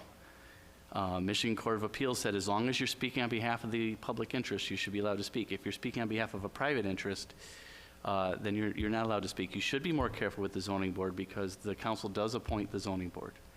You don't appoint the Planning Commission, and in fact, the ex officio, and the ex officios, the Planning Commission, are considered members, and under state law in many communities, they vote on the Planning Commission, and when the item comes back to council, they're voting on it again. So this happens in Royal Oak. The council member is on the Planning Commission. It's a lot of work. They have to go Planning Commission one night and council the next. So on the Planning Commission, they vote, they make a recommendation, and they're voting on their own recommendation when they're sitting on the Planning Commission. So the idea that you're speaking and representing the public interest, it should be allowed, but you want to be careful. You don't want to say, hey, I want to remind you, I appointed you, and I really want you to vote this way. That's not necessarily the object of speaking all the time. Sometimes there's a public interest question you want to address, there's a neighbor concern, or there's another concern that you want to address. And so the issue is whether you're speaking on behalf of the public interest or a private interest. Thank you. Madam Chair? Yield back to the chair. Thank you. Madam Chair. Councilmember Moore. there have been situations also where there's a resident, and not everybody is comfortable coming and speaking before a huge body. And oftentimes, a resident will convey, you know, I really am against this, but, you know, and then I think in a situation like that, you should be able to go up and say, you know, I talked to Ms. McGee, she lives across the street from this car wash they're gonna put in, and she works nights, and, you know, she doesn't want the loud noise, or whatever. So I think that in that situation, we should. And just to digress a little bit, I don't know it's come up here, but in the past, if any of us have had issues with planning, or something has to go before ZBA, you know, hire a representative to go in your place, and then you're not putting undue influence directly to somebody. Madam President? You city officials usually do that too. They'll get a representative. Councilmember Lafferty. And to add on just one item that you brought up, Mr. Schroeder, I thought was abundantly true. Interacting with the members of the public, they get a notice mailed to them saying there's something happening within 300 feet of your home, or, you know, specific radius, and that might be their first interaction with the Planning Commission. They don't know, they don't understand what the process is. And the ex officios, I can't tell you how many times over the last 4 years that I preceded Mr. Noonan on as ex officio, how many times that I had interacted with members of the public to explain after a vote had taken place or before the meeting, here's what you're going to see, here's when you'll be able to speak during the public hearing. You have another item at the end of the meeting during audience, and then if the vote was one way or another and it was going to be tabled, well, when is that going to happen? Will we get another notice? If it passed, when does it go to City Council? Or if it does go to City Council, what are the next steps? You play a very important role, both of you, Mr. Noonan and Ms. McGee, and I think that's part of your role to facilitate that. You are wonderful representatives of your community, and I know from reading the comments in the agenda, or in the minutes, you know, Mr. Noonan, you stood up and you advocated for your community. You did nothing wrong. I have spoken at the Planning Commission only a few times. I know Mr. Watts, when he was on the council and he was ex officio, he did the same thing. Mr. Kabasinski was well known for going in front of the Planning Commission in his own capacity, advocating for his community. So you, by any stretch, do not think you did anything wrong. You did not. You are acting in your capacity and never shirk away from doing that. And I'm glad you brought that up, because this was a very worthwhile position, and I hope that as a result of what you brought to our attention, that we can make some meaningful changes. Through the chair to Councilman Lafferty, were you ever slapped with the bylaws of the Planning Commission? I was never slapped. You weren't slapped at all. up and down? But no, I was never asked to sit down. I was never asked to refrain from speaking. And so when I learned of this, I was quite surprised that this was being selectively enforced. Well, I hope this council does a better job of being fair and even-handed. Thank you so much. Thank you, Mr. Noonan. Any additional discussion? Hearing none, I will call the question. Ms. Moore? Yes. Mr. Lafferty? Yes. Mr. Dwyer? Yes. Mr. Boyke? Yes. Mr. Noonan? Yep. Ms. McGee? Yes. Rogan C. is a yes. Motion carries. Next item. Next item is 14A, which was tabled to today's date. I don't believe we have received that information. Oh, this is a different one. This is a different one. Motion to remove from the table. Yep, sorry. I have a motion to remove from the table. Anyone support? I'll support. McGee support. All in favor? Aye. Aye. Any opposed? Item is removed from the table. Motion to, Motion to approve 14A with discussion. support, anyone? Support. Ms. Moore, support. Discussion, Councilmember Lafferty. Thank you. Through the chair to Ms. Gapshis. At the last meeting, we had tabled this because the backup material did not indicate if this was a new plant going in or a renewal of the existing plant. So, Right, that's Ms. correct. Gapshis. Hi. Good evening, council. Yes, that's correct. It was, I took the last resolution and kind of didn't tweak it enough, so I changed it to refer that it is an extension of the current batch plant. Thank you. Just feedback from the meetings that I've had at the UAW Hall, there on the same corner, opposite. Yes. They do complain, especially in the drier weather, and you'll see on the street that the particulates are rather thick on the street, both Tank and Lorna, where they intersect, and that they're asking if the street sweepers can come through, or if we can. I know we have irrigation on top of the mounds. They do have a sprinkler system. I'm just not sure if it's running often enough to keep the dust down? The dust. Yeah. I'll talk to to Mark Anthony and make sure that they keep the streets swept up. I have an inspector go out there and inspect it occasionally, but I'll have that also happen more often. Thank you. Any additional discussion? Hearing none, I will call the question. Mr. Lafferty? Yes. Ms. Moore? Yes. Mr. Dwyer? Yes. Mr. Boyke? Yes. Mr. Noonan? Yes. Ms. McGee? Yes. Rogan C. is a yes. Motion carries. Next item.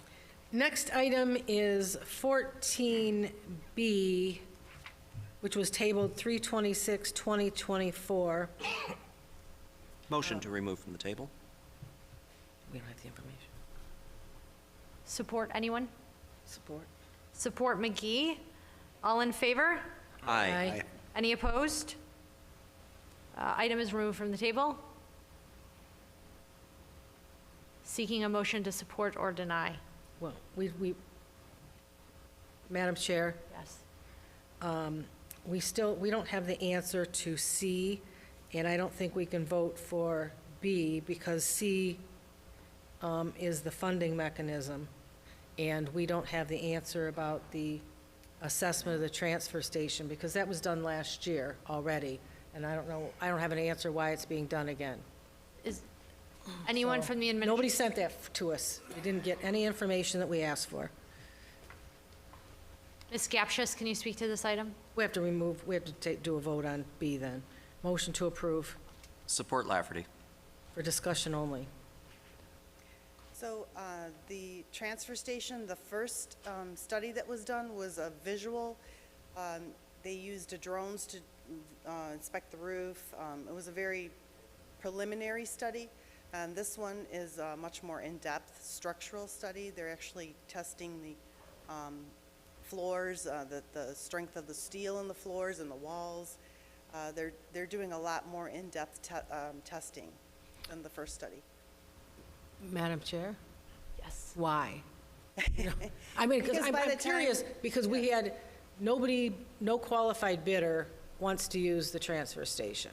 So we're going to probably have to go out for bid, or we probably need to entertain selling it. And maybe that's why we're doing it, to sell it. My understanding is we're doing this to get a cost estimate on what it would take to bring it back up to, good condition. I just wonder why we would do it since nobody's interested in it. Oh. That's, Well, it is a It's not because city-owned- of condition. I was out there for the pre-bid meeting, and everybody there said it looks like every other transfer station in the world, so. Well, when I went there that one time, you can see through the floor. And then once the GFL was done, they epoxy coated the floor, but nobody was there to inspect what they did, so we don't really know if it's strong enough to withhold trucks of that mass to enter into the building. So that was our concern, was mostly safety. It is a city-owned building, so. Mr. Mazzarelli, are you here to speak on this item? I can show you the documentation over the last 4 years and the state that GFL left that transfer station. It does not look like every other transfer station you've ever been in. There's windows missing, the bumpers are gone, the cement is terrible. Okay. The hydraulics, it's in poor condition. Yeah, okay. I have pictures and everything. I hear what you're saying. I hear your words. Thank Okay. you. Any additional discussion? Madam President, Councilmember Lafferty. I'm just curious why these two items were put together. There's a purchase of 2 Durapack side loader vehicles and the coverage of the engineering services to provide the assessment. The engineering services, we're just using them, we have a contract with them. This is just moving money around. It's just moving it from one line item to another. Okay, so we're making the allocation. I'm sorry, it's allocating money to sanitation. Sanitation is actually getting the engineering services done and buying the trucks. That's why it was put together. It's both for sanitation. Oh, okay, I see now. All right, so we're doing 2 allocations, one for the contractual services, the other for the vehicles. Correct. All right. They're both for sanitation. Mr. Lafferty. I yield. Thank you. Chair? Thank you for answering my question. Secretary Moore. I think that we should have a committee meeting on the whole, what the plan is for the wastewater, for the transfer station. I think we need to get a better handle on that, why we're doing this, and what the plan is, because I've heard all kinds of things. Your predecessor, told me a week ago what the plan was, and of course, we were never in on anything. He's no longer employed. Well, I know that, I know. But, I was told that we were considering bringing it back in-house, which would be a horrible mistake, but that's why I want to have a committee meeting of the whole, so that we can know what the plan is, what the options are, and all of that, until we move forward with that. Madam Chair? I have one question. Is there any barrier from a time perspective if we schedule a meeting to learn more? Does it hold anything up?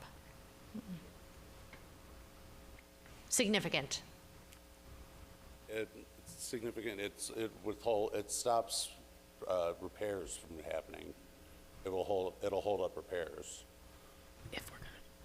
Okay. Thank you. Councilmember Lafferty. You asked my question, but I tend to agree without really understanding.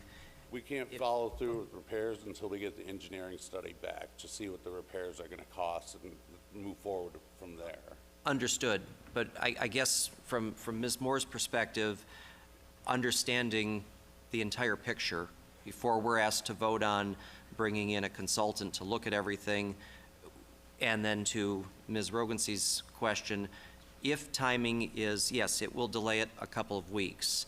Is that imperative? Are we up against a contractual, line item that we have to meet, that we have to bring somebody in by a certain date? Are we bound by other terms and conditions? If we're not, I'm fully in favor of bringing you in front of us, take us through the whole process. You've got more than enough members that have not, probably even seen the transfer station, much less, know the inner workings. I'm certain you could put on a quality presentation, bring us all up to speed, and then if a vote is necessary, if we feel that a vote is necessary to amend this, tear it down, start over, whatever the case might be, that's your case to make. I would very much be in favor of doing that. Okay.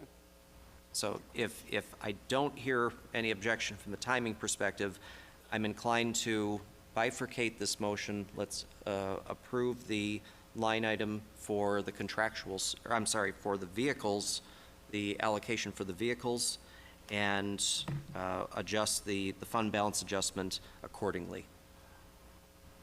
Madam Chair, for discussion, if it's still open? Mr. Lafferty, you yield? I do. Mr. Boyke. The contractual work to inspect the building has to be done whether we take it over, sell the property, demolish it. So I don't understand why hold it up when it has to be done, whether it's 2 weeks from now, 2 months from now, it has to be done.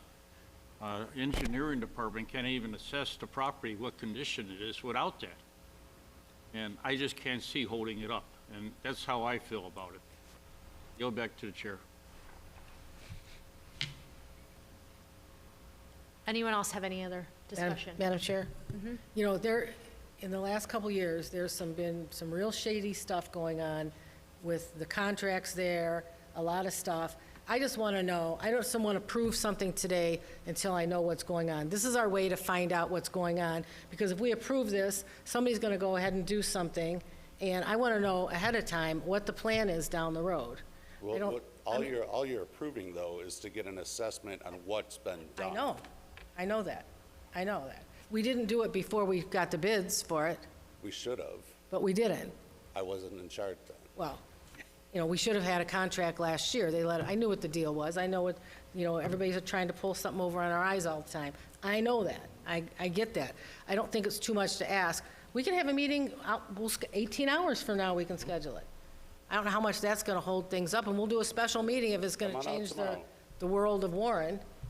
But I don't know why a little more information is, I mean, look, if I can be outvoted. It's up to, everybody on this council, but, I just think that transparency is not a strong suit of this administration, and I'd just like to know what's going on. I'm not saying it's Mr. It was up to Mazzarelli. the last tenant to leave it the way they found it. So we're trying to make sure that they left it that way. They obviously didn't. We're in litigation with them to make sure that they did. We need to assess the property to move forward. Well, yeah, and we have not approved that litigation, so that will, I was just. that's another problem. But either way, you're going to have to assess the building. It's a city-owned property. But what I'm saying is, the council people up here don't even know the background of the whole. Councilman Lafferty just made the point of dilapidated properties and making sure they don't fall further in dilapidation. Let's get it assessed now to make sure that it doesn't fall further into where it's going. Okay, before I was interrupted, I did want to mention that there was an attempt to circumvent council authority and have Mr. Schroeder will know, an administrative action, so that council wouldn't have to vote for it, because there's all kinds of stuff going on. That's my only point. I want everybody to know everything that's going on. Not from this administration. Pardon me? Not from this administration. I didn't say that it was from this administration. Madam Chair, just so the council's aware, you mentioned litigation. There was litigation brought. The council wasn't really part of that decision. It should have been. There was a case 20 years ago when prior Mayor Steenberg did the same thing, and the Court of Appeals slapped him. And so I don't know that this council's ever even had a closed session with the city attorneys on what the status of this litigation is. I think that might be appropriate. We can maybe put behind us the charter issue for a minute and see what the status is of the issue. Because typically if there's litigation, especially against a contractor here, and I take no position on the merits of this because we haven't been advised, but maybe there's great merit to this, and but the council hasn't even been brought in a closed session or be given a memo on this, so I think that might be something to consider. But we did catch that. We tried to intervene. The council tried to intervene in that lawsuit, and we pulled out of that. But I don't recommend we get back involved in it. But it would be good to know what the status is of the lawsuit. Right, exactly. So, the two separate issues, litigation and a closed session, but also, what is the total amount for the assessment? For the study, $25,000. So, my opinion is, I don't have any issue with approving the assessment. I think any work or additional work that would need to be done, from my vantage point, you should have a committee of the whole and educate us on what is actually going on, but I don't have any issue with $25,000 is a reasonable amount of money to further assess what's happening with the transfer station, is my opinion. Yeah, Madam Chair, I don't disagree with you about that. It's a matter of holding something hostage so that we actually get information, because we're not getting information when we send it over to the administration. I'm not saying it's you, but I'm not guaranteed we're going to get information. That's my only point. We have to come up with another way to get information and to work transparently among all of us. And what you have to do sometimes is hold something hostage, Anytime. like not pay a bill, something like that. Anytime you've called me, I've answered.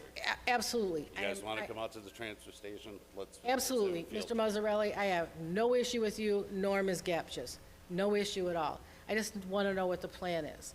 And, you know, we will, if we can all make this agreement, what everybody votes up here, but we have an agreement that we're going to have a committee meeting of the whole so that we know what's going on. To create a plan, we need this assessment. Okay. Madam Chair, one more. You yield? Yep. Councilmember Boyke. They came before the council with this request to assess the property. They came before the council, they told us they needed to protect the property. They're protecting city property. They're not talking about a plan. The plan comes after the assessment of the property. You can't create a plan when you don't even know what you're dealing with there. And that's what I think they're asking. And sure, they'll come back with a plan after, you know, what the condition of the building is. They may say, take it down. And there is no plan, other than demolishing it. And that's my feeling. I don't think we should hold them up. They're here trying to protect city property. Mr. Schroeder is an attorney, protect city. The review, the assessment of the property is very important for any kind of legal action. Yield back to the chair. Thank you. Madam Chair. Yes. So the plan is, you don't know, you don't have a plan at this point, what you're going to do. It's going to be totally based on that. This is not being done in anticipation of litigation. This is not being done for litigation. We need to assess what the building, what condition it's in before we can facilitate a plan.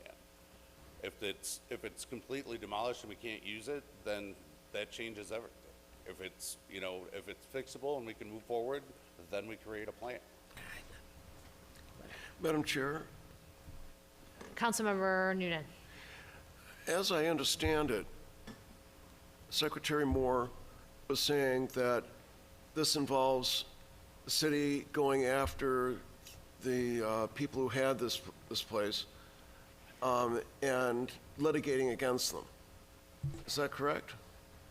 I'm asking, I only asked, was the purpose to use the information in litigation, and if it is, then we need to have a closed session about anything about litigation. That was my only point. Well, yeah, and I think part of that is just because the city hasn't been, the city attorney's office has been going for outside attorneys in some cases without bringing those fees ahead of us. So it's not, we're sorry if this is inconvenient. But yeah, and also we have a real reason to be rather alarmed when something might involve litigation, I believe. Through the chair. Thank you. I guess litigation, I guess that term was my fault. It's a contractual obligation from the prior tenant. They were supposed to leave it the way they found it. Right. One more question, Madam Chair. Mr. Noonan? Oh, I yield the floor. Madam President. Is it the same company that's doing both inspections? No.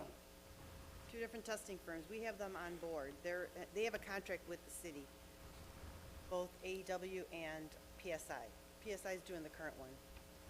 Why are we switching? Because AEW doesn't have the structural engineers, the qualified people to do the in-depth study. PSI does. So we wasted money. The last money was wasted. Okay. So there was an Madam President. original motion, sorry, Councilmember Lafferty? One clarifying question. Through the chair to Mr. Mazzarelli.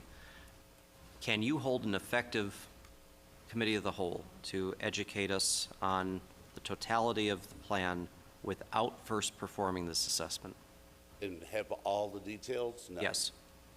You cannot? Not have all the details. Once we find out all the damage to the concrete, to the building, the missing pieces of roof, the missing windows, all the damage to the bumpers, and find out all of that information, then yes, I'll have a comprehensive, full working, plan that I can give you guys. All right. And my questions, similar to Ms. Moore, are absolutely no reflection on either one of you. But I have zero trust of the players that were in charge of this before. I have zero trust. And that's where this is coming from, all right? I have every trust in the two of you to guide us properly. But again, this is what we are responsible to do. And I do agree, 25,000 is, we're not asking for $2 million here. It will give us that assessment, but what I do expect is that we will have a fully informed council on every plan that you are going to present relative to the transfer station's future, whether we are going to improve it or we're going to demo it. Absolutely. Thank you. All right, Madam Chair, one more question, sorry. Councilmember Lafferty, I yield. Councilmember Moore. The assessment that's being done, is that going to include an estimate of what it will cost to repair if we choose to? Yes, they said they'd provide an estimate. Okay, thank you. So for clarification, as there's a number of items on this, the current motion we're working on, our current agenda item is B, which was tabled, is now removed from the table. The motion was for Councilmember Moore and Lafferty. Yeah, Moore and Lafferty. To approve. To approve, and we are approving that item as it is written. Okay. Councilmember Moore. Yes. Councilmember Lafferty. Yes. Councilmember Dwyer. Yes. Councilmember Boyke. Motion to approve. Councilmember Noonan. Yes.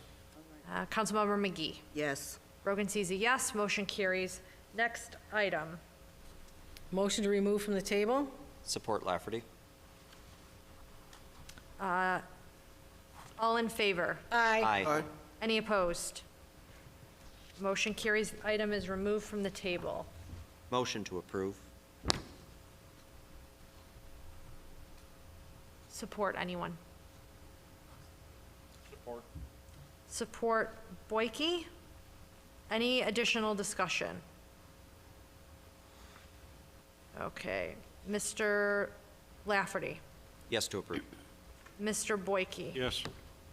Mr. Dwyer. Yes. Mr. Noonan. Yes. Ms. McGee. Yes. Ms. Moore. No. Brogan C is a yes. Motion carries 6-1. Next item. Madam Nixon. President, request for, was it a break? Recess? A recess, yes, thanks. Any, Motion for a 5-minute recess. Support. all in favor? Aye. We are on recess for 5 minutes. Could you not do both? Could you not do?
Jonathan and Mel?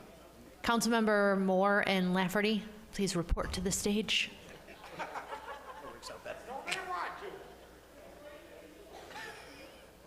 Good job.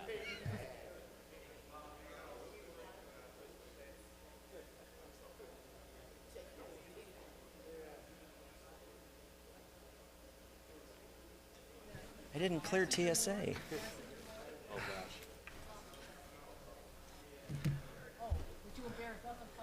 Oh, sure. Do, for the longest time. Do, Meeting is resumed.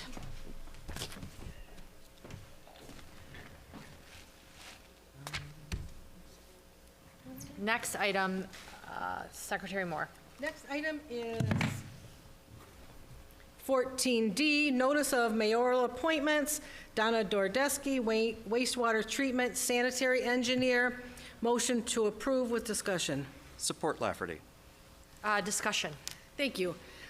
Yes, I found out she was in that position. I called over. I wasn't sure who was heading up the wastewater treatment. I just called the old number and I got Donna.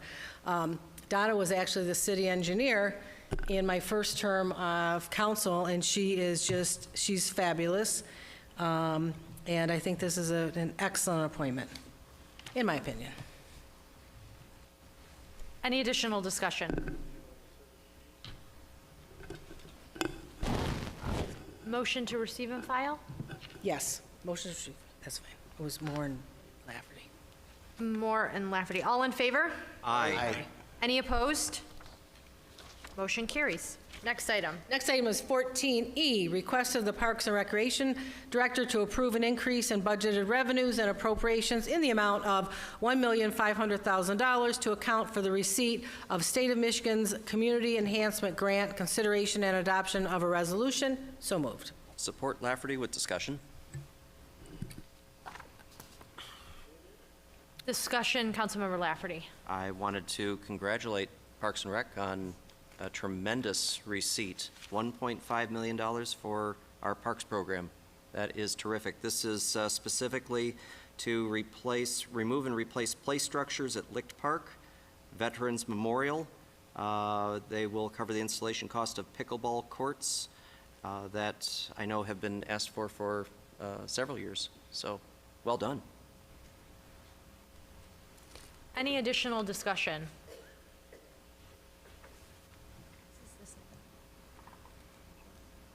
It's the next. It's this one. It's F2. Without hearing any additional discussion, Ms. Moore? Yes. Mr. Lafferty? Yes. Mr. Dwyer? Yes. Mr. Boyke? Yes. Mr. Noonan? Yes. Ms. McGee? Yes. Brogan sees a yes. Motion carries. Next item. Next item is 14F. 1, request of the Parks and Recreation Director to approve an increase in budgeted revenues and appropriations in the amount of $1,220,000 to account for American Rescue Plan ARPA funding to be used for the installation of a splash pad at Wiegand Park. Consideration of and adoption of a resolution. 5 votes are needed. Do you want to keep them as one? Yes. And Madam Chair, I would make a motion to suspend the rules to allow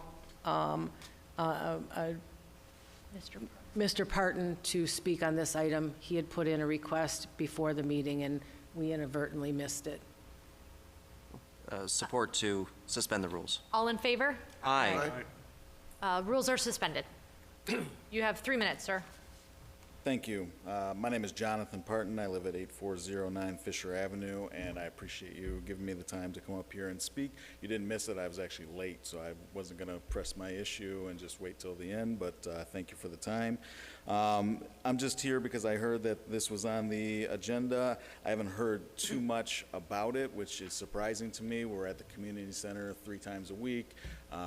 You know, I live right around the corner from Wiegand Park. We go there, and so just I want to be very clear that I'm not necessarily opposed to installing a splash pad at Wiegand Park. I think that's great, but I don't think that, as I've seen with a lot of things with the Parks and Rec, in particular with the director Dino, there seems to be doing a lot of things without putting a lot of thought or action into it. I just saw a different department up here get grilled over, an assessment, and I hope that this council will do the same with things that the Park and Recreation Department does.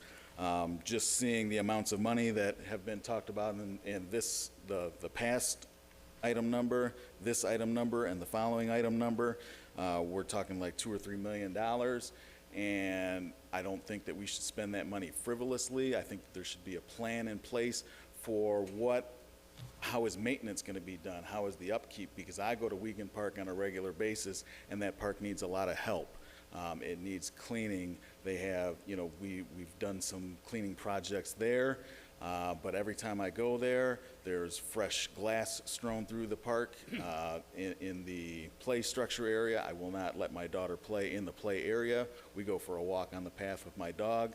And so I just think that park needs some help, and it needs more assessment time in terms of how to make that park more successful.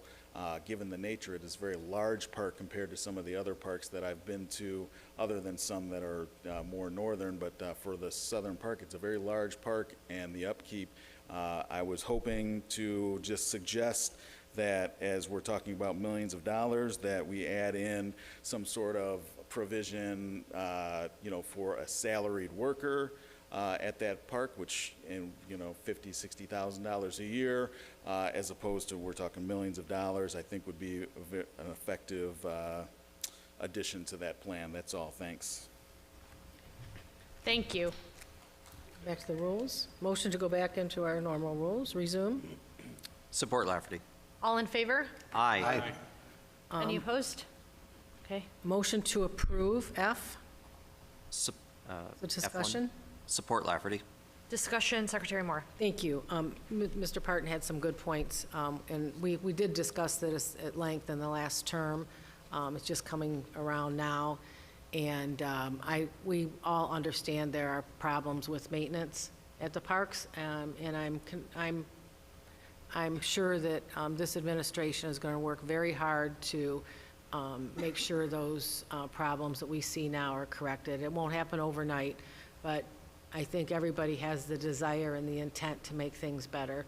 But it takes time, and I know that other grants have been applied for, and one of the reasons we were so happy to do this is because it is a park in the south end, and that, we know that area has been neglected for a long time. So I think it's a good thing that it's going there, but I share your concerns, and I think that this administration is committed to making the parks better, all of them. So, we just have to be hopeful about that. Any additional discussion? Hearing none, I will call the question. Ms. Moore? Yes. Mr. Lafferty? Yes. Mr. Dwyer? Yes. Mr. Boyke? Yes. Mr. Noonan? Yes. Ms. McGee? Yes. Rogan sees a yes. Motion carries. Next item. Next item is 14F2, request of the Parks and Recreation Director to approve the purchase and installation of a new splash pad for Wiegand Park through Great Lakes Recreation Company, LLC, utilizing the Sourcewell Cooperative Contract with Water Play Solutions Corp. in the total amount of $1,159,770. So moved. Support Lafferty with discussion. Discussion, Councilmember Lafferty. Thank you. Through the chair to Ms. Hensley.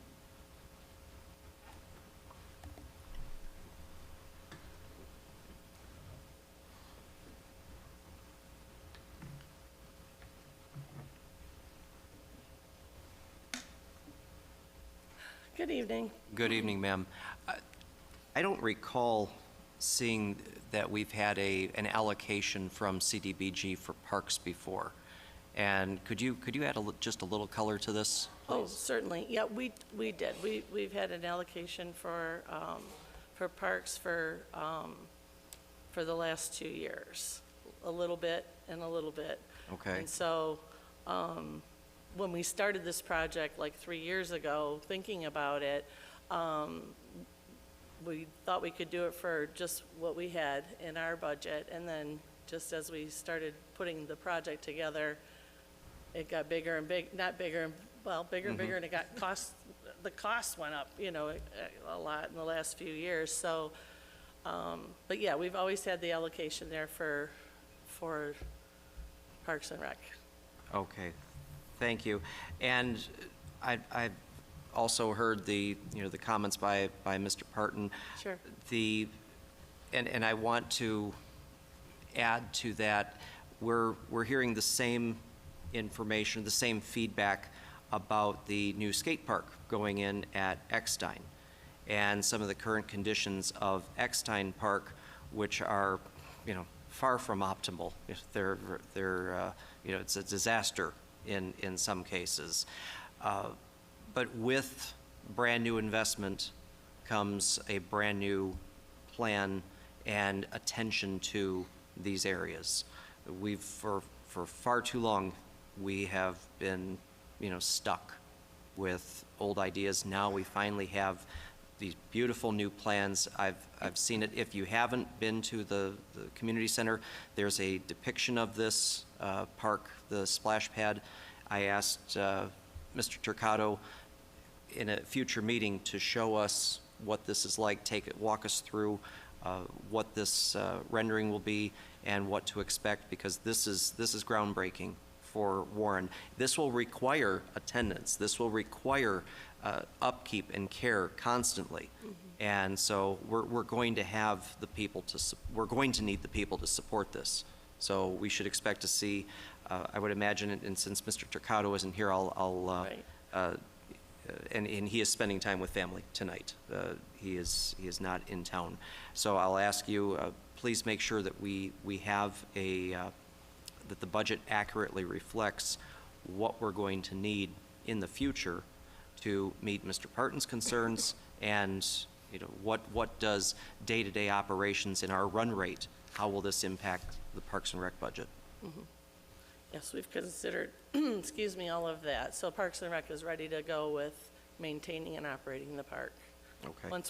Once we're done, and our part in it is mostly funding, and because we're using ARPA funds and community development block grant funds, community development is kind of taking charge of the whole project to make sure that we fulfill all the federal requirements and regulations. So once we're done building it, then it goes back to Parks and Rec, and they maintain it, and they're going to do a great job. They're excited about it. We're all excited about it, actually. Yeah. And my expectation is, once these types of brand-new facilities go in, the old problems go away. You're not going to have the drug dealers and the people that are, hanging out and throwing bottles and breaking glass and doing the less desirable things in our parks.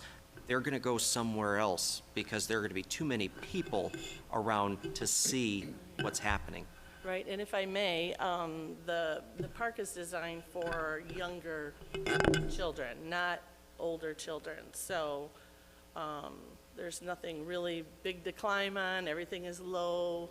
You can see through the water park at all times. Being a parent, you want to make sure that you can see your kid wherever they are in the park, that there's no obstructions and stuff. So we put a lot of thought into it, and it should be really great for the neighborhood. I look forward to it. This big kid's going to enjoy it. I know, right? All right. Thank you. Thank you. Any additional discussion? Hearing none, I will call the question. Ms. Moore? Yes. Mr. Lafferty? Yes. Mr. Dwyer? Yes. Mr. Boyke? Yes. Mr. Noonan? Yes. Ms. McGee? Yes. Rogan C. is a yes. Motion carries. Next item. Next item is 14F3, consideration and adoption of a resolution to approve contract ITBW 1113 for additional park improvements at Wiegand Park be awarded to Mando Construction in the amount of $354,137. Support Lafferty. Or motion to approve. Support anyone? So moved. Support, sorry. Motion by Lafferty, support by Moore. Any discussion? Hearing none, call the question. Mr. Lafferty? Yes. Ms. Moore? Yes. Mr. Dwyer? Yes. Mr. Boyke? Yes. Mr. Noonan? Yes. Ms. McGee? Yes. Rogan C is a yes. Motion carries. Next item. Next item is 14G, which was 4G, consideration and adoption of a resolution to approve contract modifications number 1 to City Contract P22758, 2022 large concrete pavement repairs, increasing the current contract amount by $900,000, resulting in an amended contract amount of $3,260,888 to Great Lakes Contracting Solution. So moved. Support Lafferty with discussion. Discussion, Councilmember Lafferty. Thank you. Through the chair to Ms. Gapshis. Good evening again. Hello. Had you been $899,000, I would have let it go, but you had $900,000, so I had to ask. You're using a 2022 contract? Or are we continuing Yes. to use a specific agreement Yes, with good we're pricing? extending- He agreed to keep his prices, so we are extending it through this spring season. All right. That was the only question I had about it. Thank you. You're welcome. Any additional discussion? Hearing none, I will call the question. Ms. Moore? Yes? Mr. Lafferty? Yes. Mr. Dwyer? Yes. Mr. Boyke? Yes. Mr. Noonan? Yes? Ms. McGee? Yes. Rogan C is a yes. Motion carries. Next item. Next item is 14H, which was 4R, proposed resolution providing public notice of intent to sell vacant tax-reverted property at 12467 Sherman, Warren, Michigan, parcel ID number 1335336021 for $1, subject to combination with 12475 Sherman, approving sale following 30-day notice period and accepting grant of easement rights, consideration and adoption of a resolution. Motion to deny. Support. With discussion. Discussion, Mr. Lafferty. Thank you. Madam Chair, I'm looking at the tax rolls for, cite the address properly, 12475 Sherman, and I'm seeing taxes well behind at the, and they're likely at the county by now, back from 2023, 22, 21 as unpaid, and the last time we had taxes paid to the city was winter of 2020. So based on that alone, I mean, there's I don't know if it's a shell company, a Righteous Bullies Kennel in Lara may have ownership with a corporation here. I am going to move to deny this and disqualify this potential purchaser for this property. Clarifying question, Mr. Lafferty. Yes. Which property is, so there's 12467 and 12475. Which one is delinquent? It's the 12475, which is behind. That's what we're combining this with. So is that the current vacant lot, or is that the one in which, because 12467 is the tax reverted property. It's yes, the purchaser. so the purchaser's lot is 475, yes. Delinquent. They are delinquent on their taxes by several years. And Madam Chair, I have a question. You might know when you're ready. Secretary Moore? I'm ready, go ahead. So what was sent over to us was to sell for $1. Okay. So, 1,500. well, they asked for, it says $1, but then in the resolution, it's 15. So that is a residential property at this point, right? According to this, yes. But a company is buying it, so then that makes it, that's why they're charging the $1,500 for the commercial now? I don't know, makes no sense to me, but. So I emailed Mr. Bomarito, this is what he said, I think I sent it to everyone. This is a 40-foot tax reverted lot the city has been maintaining since 2002. The purchaser, who has the LLC, owns the vacant lot adjacent. He would like to purchase the city-owned lot, combine it with his lot, and build a home. The committee thought it was a good idea to accept his offer of $1,500. Since this is a business venture, the committee did not recommend selling the lot for $1. So my assumption would be that they're building a home to sell, is my assumption based on that.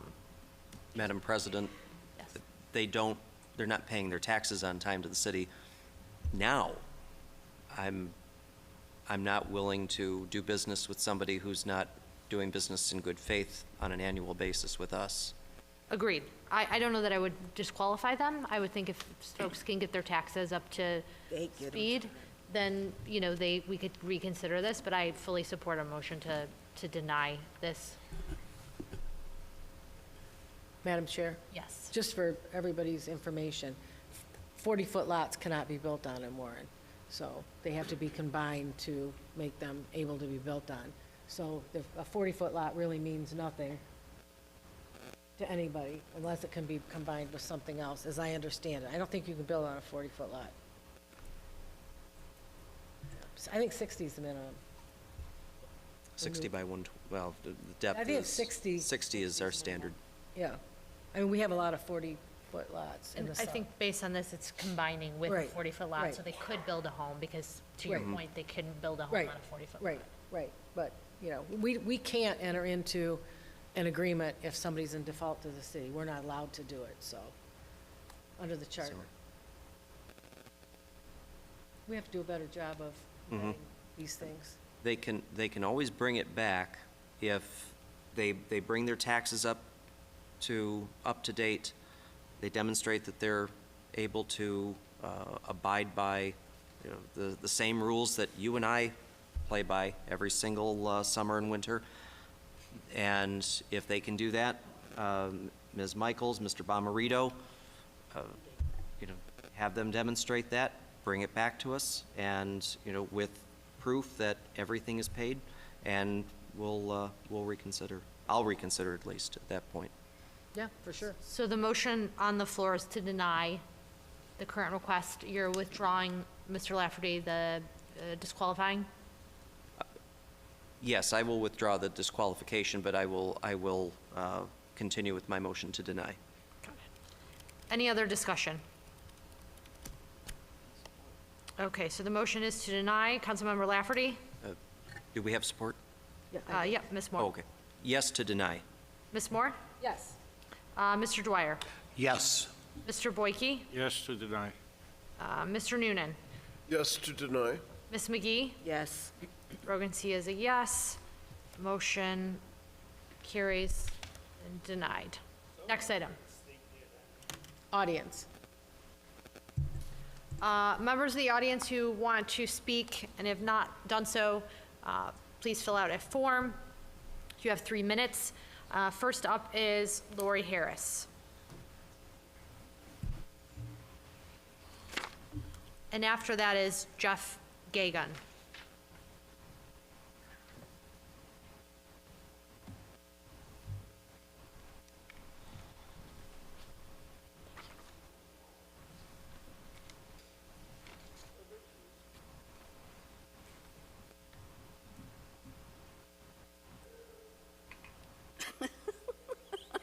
I'm looking at the new note that's down here.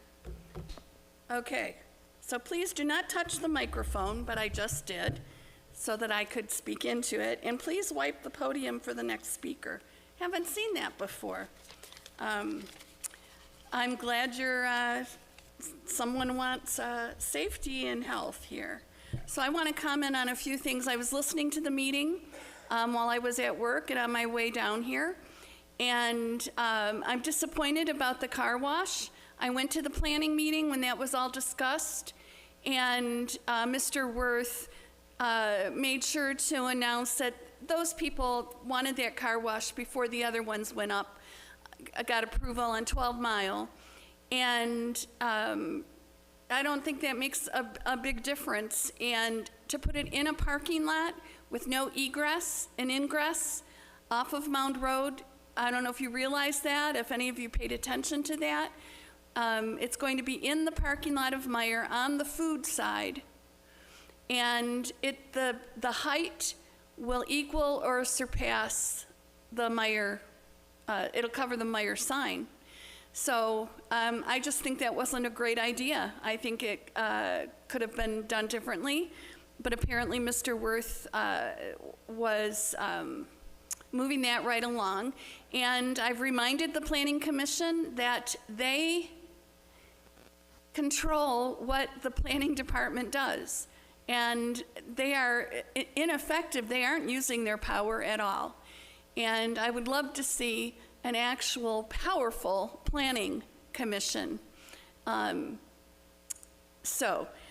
second thing is good for you at not giving away another $1 property, even though it's a small lot.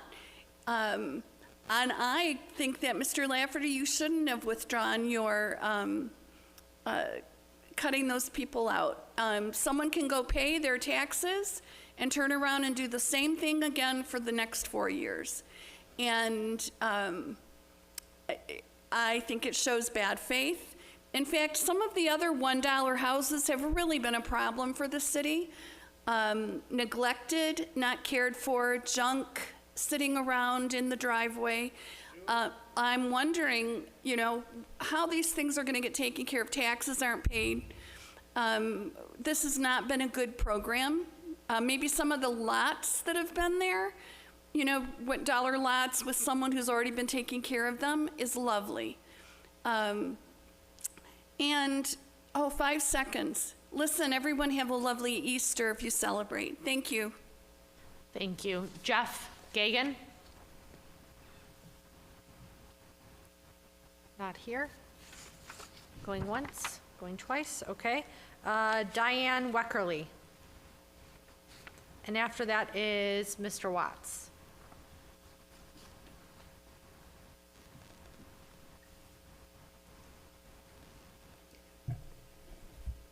Thank you.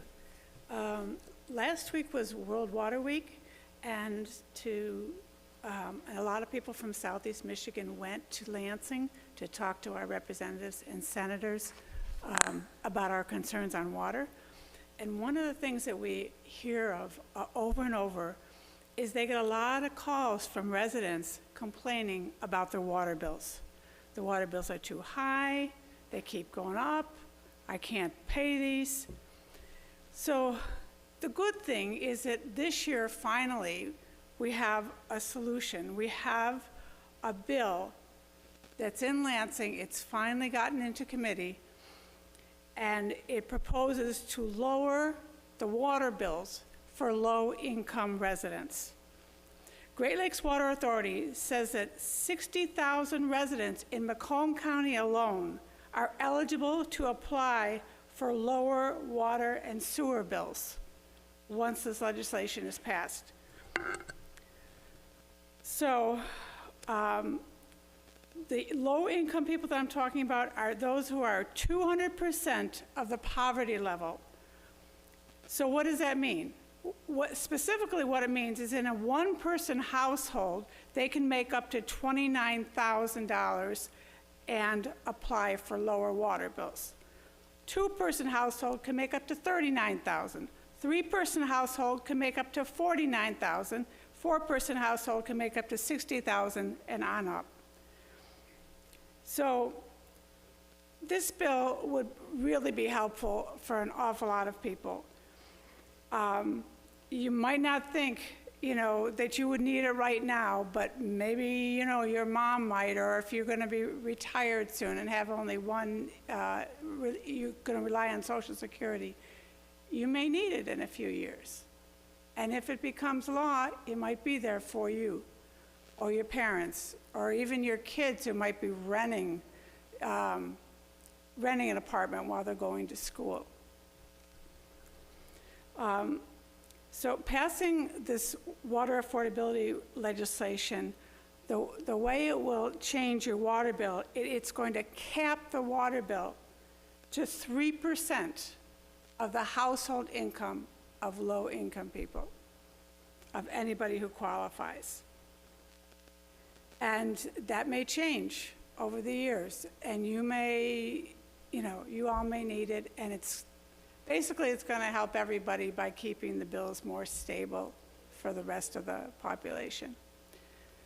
And I also just want to give a shout out to the high school students in Warren for putting on this production of Matilda a few days ago.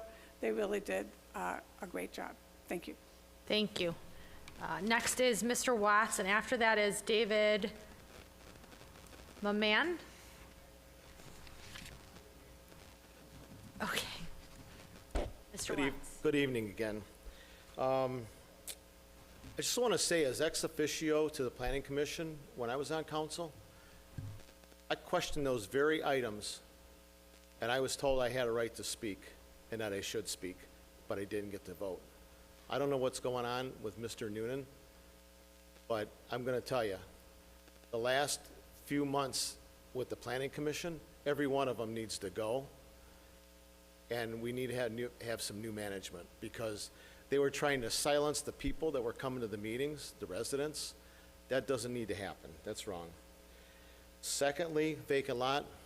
Thank you, Ms. Moore, Mr. Lafferty, for catching that. Everybody should be doing their homework on these things. I'm not on council. I still do homework on every item on there to see what's going on. And this item for that lot should have never made it here had Mr. Bomarito done his job and the city attorney's office done their job. That shouldn't be here. Lastly, yesterday, I was looking at the MCOL site, and we posted a position of police commissioner for the city of Warren. So one thing that caught my eye was the wages don't match the budget. Secondly, the job posting was really a police chief, not a police commissioner. Now, you know, been here all my life, I followed this. I called 4 people that were former commissioners, police and fire, yesterday, after this, to clarify my point. The police commissioner is a liaison between the department. Fire and police are both liaisons between the department and the mayor. It's a suit and tie job. It's not a uniform job. It's not a certified job or anything like that. It's always been that way. And it suddenly changed under the Fouts administration to where we got rid of the police chief and we got a commissioner and a deputy commissioner. Now, the fire department is being run properly because they have a chief.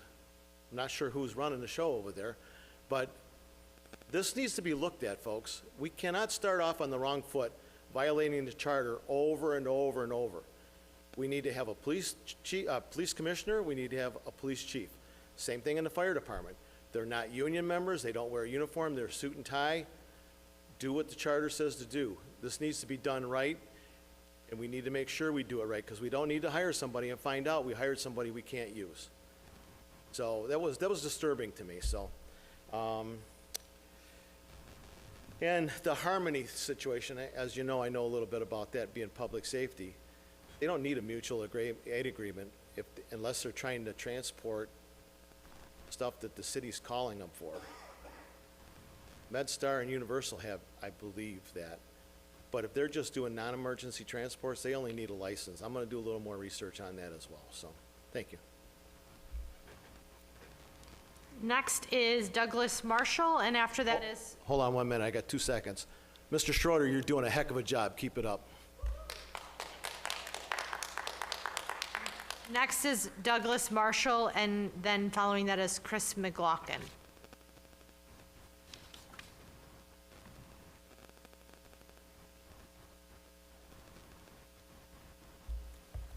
Good evening. My name is Douglas Marshall. I've been a resident of the city for 38 years. The United States was founded as a secular nation.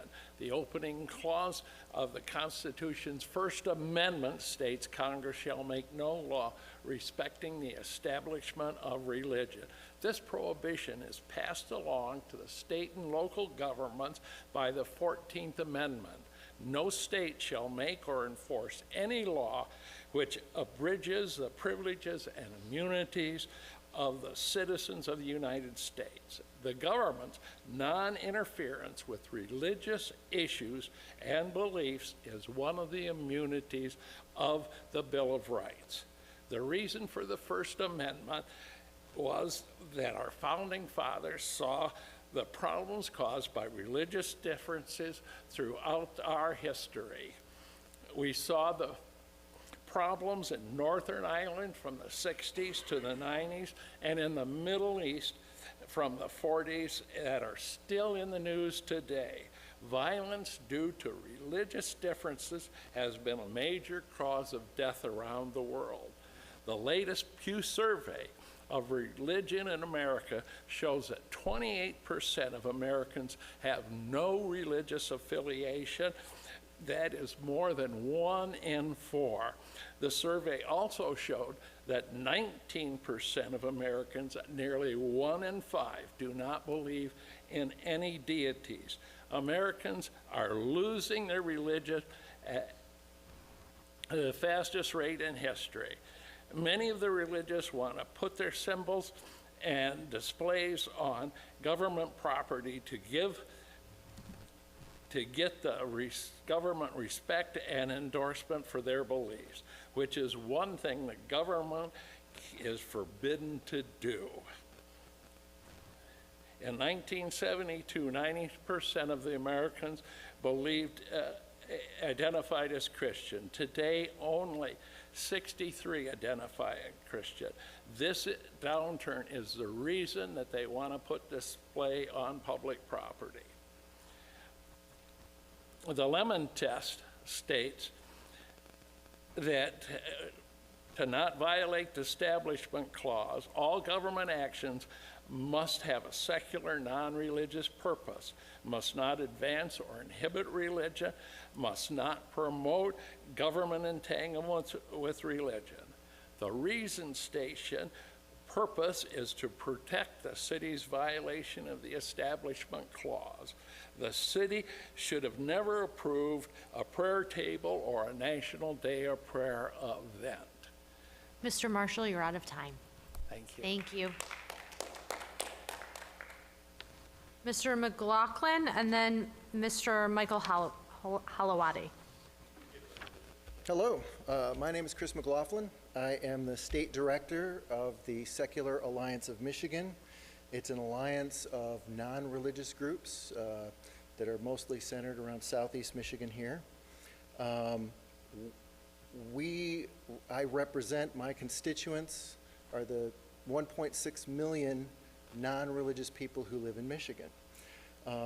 They go by many different names. Some of them call themselves atheists, some of them call themselves agnostics, some of them call themselves humanists, others skeptics, but they all share a naturalistic view that the natural world is all there is. The demographics of these people is interesting.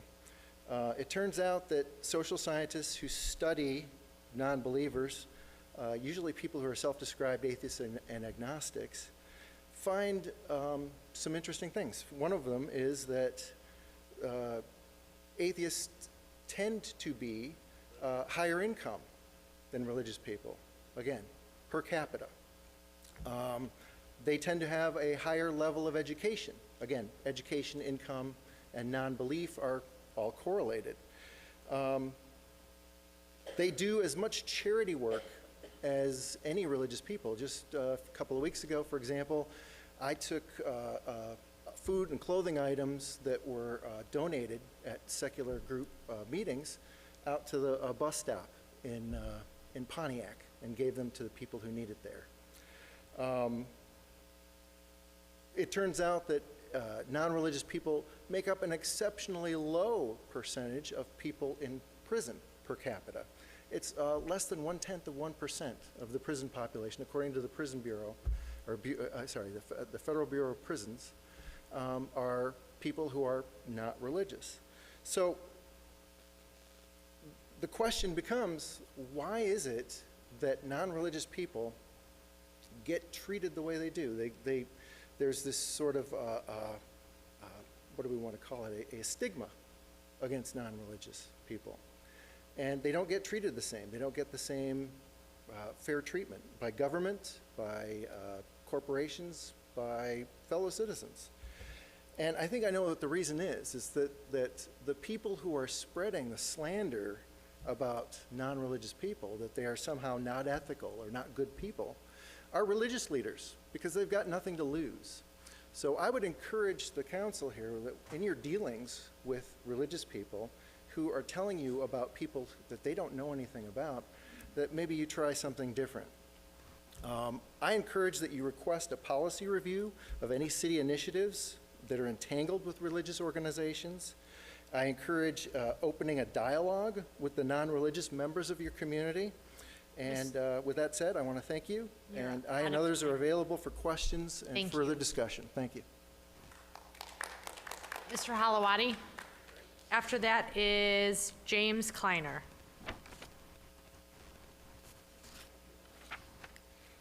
Good evening once again, Council. First, I want to comment on a few things I've heard the past two council meetings.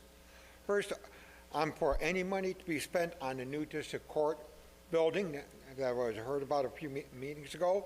The one they are using now by the City Hall is very unsafe for all involved. The presentation was very well done. Second, my compliment to Commissioner Nard on her speech regarding diplomacy, which I wish more of the outspoken speakers would use. In my opinion, nothing is ever gained by being rude or obnoxious. I agree with the new running clock that was put up at the last council meeting, that is being used during the public speaking portion. That way the speakers will have a clear point of view of how much time they have left to speak. I wish there was something that could be done. Unfortunately, I don't know how much can be done, enforcing our city clerk and the different departments to do their job properly according to the city charter. Finally, I want to wish to hand out some kudos to some of the council people. First, to Councilwoman McGee, a few meetings ago when she ran a meeting in our council president's absence, and Mindy Moore helping her out. She was just there helping her out, being that McGee was new to the council. Second, Councilman Lafferty for keeping the citizens properly informed about the Bear Creek incident and other issues as they come up. Finally, one more time to Councilwoman Rogensees, we're trying to maintain decorum during the council meeting and make sure, including myself, try to stay within the 3-minute speaking limit during the council participation. Thank you very much for your time. May all the council persons who believe in it have a blessed and happy Easter. Thank you very much. Thank you. Mr. Kleiner is next, and then Commissioner Nard.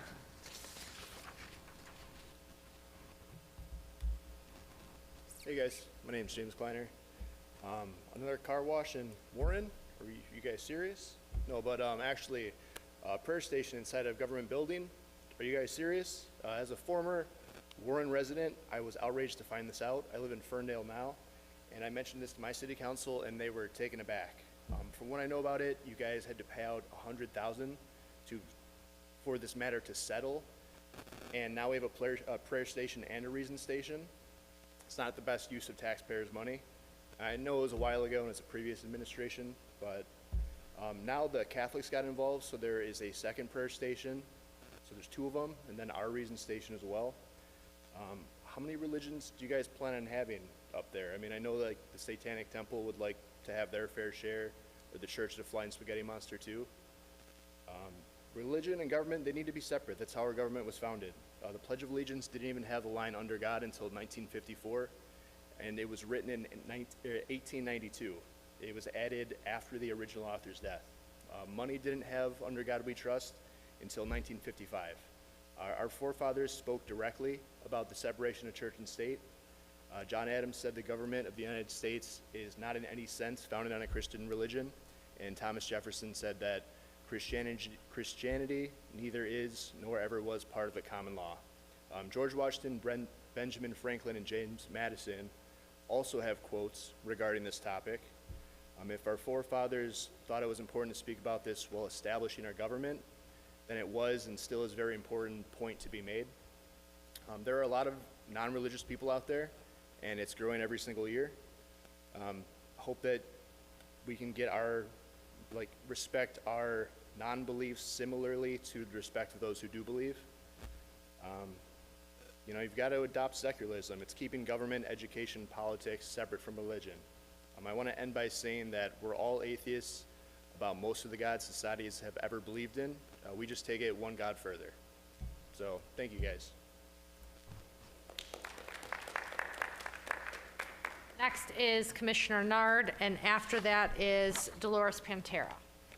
Good evening, everybody. My name is Michelle Nard. I'm the Macomb County Commissioner for District 12. And in line with what they're saying, I want to talk about democracy. In hallowed halls of freedom, the voices of the people echo with unwavering resolve. Let's gather together to celebrate the cornerstone of our society, democracy. It is a form of an unyielding belief in the inherent worth and dignity of every individual. Democracy, the oxygen that fuels our collective aspirations, empowering us to shape our own destiny, a beacon in the darkest of times, reminding us that even in the face of adversity, the will of the people shall prevail. It is the canvas upon which we paint the vibrant tapestry of our dreams, ensuring that every voice is heard and every voice has the power to make a difference. For in the absence of democracy, we are left with the tyranny of a few, the silencing of dissent, and the suppression of human rights. We are left with the world where might makes right, and the voices of the powerless are drowned out by the deafening roaring of oppression. But today, we stand on the shoulders of those who fought and sacrificed for the cause of democracy. Let us recommit ourselves to its noble ideas. Let us be guardians of its integrity, the defenders of its principles, and the torchbearers of its future. For in the words of Abraham Lincoln, the ballot is stronger than the bullet. Let us wield this power wisely, using our votes to shape the course of history, to create a world where the chains of injustice are shattered, the barriers of prejudice are torn down, and the aspirations of all are given a fair chance to flourish. Democracy is not just a concept, it is a living legacy, an ongoing experiment of human possibility. Let us embrace this legacy and continue to build a society that is worthy of the sacrifices made by our ancestors and worthy of the dreams of generations to come. And with that comes choices, and people have a choice. You have a choice to believe or not to believe, to sin or not to sin. But to take away anybody's voice, no matter what they believe, takes away democracy. So just as we go forward, let's just remember when we're making rules and regulations, let's remember democracy today. Thank you. Next is Dolores, and then after that is Curtis Ostash. Good evening, Council. I only came here to say one thing, but I made a few notes. Jeff, I think you're doing a great job. It's good to see you up there assisting, and I think you're all doing a pretty good job here. I want to add that when we talked about the parks, I think we are all aware of special needs, but in what the parks need for them, and you really become, I'm a grandparent now of a special needs, so it's very important to me. One other thing just briefly, there's such thing as a grace period to get some action done here. I am quite disappointed in the Planning Commission. I think they need to be replaced. And speaking of that, we don't have to no longer tolerate the likes of Jim Fouts, Cecil St. Pierre, and Gus Ganem. Why on earth is Sean Clark, part of the Dark Money Pact, still sitting, running Stillwell Manor? He needs to go. They were, to me, those four gang of thugs viciously attacked all of you. Not everybody survived, and I'm glad to see you did. They were brutal in what they did to you, and he was one of the heads. He needs to go. Okay, and with that, what I really came here for, as you see, I am an associate member of Vietnam Veterans Chapter 154, also a member of Region 1B Veterans Council, and I am bringing you an invitation to everyone in the city of Warren and all those who can hear. Chapter Vietnam Veterans Chapter 154, located in Clinton Township. The chapter will be at the VFW at 7573, the Lemke Blackwell VFW on 23 Mile Road in New Baltimore. It's for a Welcome Home Vietnam Veterans Day, which is Friday, March 29th from 3 o'clock to 8 p.m. There'll be food, beverages will be served. We invite all veterans, members, associates, family, and friends to come down, enjoy some music and camaraderie, and commemorate the Vietnam Veterans of America. Please spread the word. Everyone's invited, especially our Vietnam veterans. It's a special day. We do this every year. I'd like to also at Chapter 154, there is help for all veterans. It's just not for Vietnam veterans. Any time frame a veteran can come there. We have service officers. We have a food pantry. We can get you help. And also at the county level, you can get help. But please come and celebrate and honor our Vietnam veterans. Thank you. Thank you. Mr. Oshkosh, then next will be Michael Howard, and last is Joel Vanderlinden.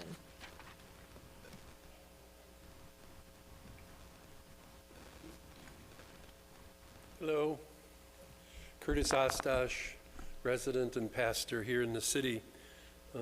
Holy Week and resurrection blessings to all of you who acknowledge Jesus as Lord, and those who have other faith traditions. Also a good thing as well. We talked about ARPA funds several times, and so I was looking at our friends to the south, Detroit, regarding ARPA. They have a pretty advanced website. They have a dashboard that tells you exactly how much money was appropriated, how much money's programmed, how much money's obligated, how much money's spent. Look to the north, Sterling Heights. They have pictures, they have graphics of the things under ARPA that they want to accomplish. They have dollars attached to different things. The city of Detroit does too. They have videos, they have pictures of all the things that they wanted to accomplish with ARPA funds. Then you go to look at our city. Google Warren and ARPA. What do you find? Nothing. Absolutely nothing. I mean, the ARPA money's gonna expire at some point in time. You know, I just sit there and laugh every time we talk about transparency and sunshine and all this wonderful stuff. And what do we hear as residents? Not much. And you wonder why there's so little engagement in the political process. You know, and Mindy, you mentioned earlier to follow the charter. I mean, if we're going to follow the charter, why don't we follow all the charter instead of just the ones you want to cherry pick to follow? I mean, with our city attorney sitting here, I mean, did we put out having the council attorney position, did we put that out to bid? The charter would demand it. I mean, was it offered to anybody else besides your drinking buddy, Mr. Schroeder? Probably not. I have a problem with this whole thing. I mean, is there a budget item for how much the hundreds and hundreds of thousands of dollars we spend for Mr. Schroeder? I'm not saying he's not a competent attorney. I'm saying, how do we get to this point? I want to find out, how do we get signed up for this? I make hundreds and hundreds of thousands of dollars. Just tonight, you guys referred several other things to him to take care of. Let's write him another blank check. I mean, I think the kumbaya moment with the administration's over. I mean, we let so many people go, we don't even have replacement people, so big drain brain just walking out the door. I mean, I had great hopes for the kumbaya moment. Doesn't seem like it's working. Thank you. Have a good night. Thank you. Next is Michael Howard.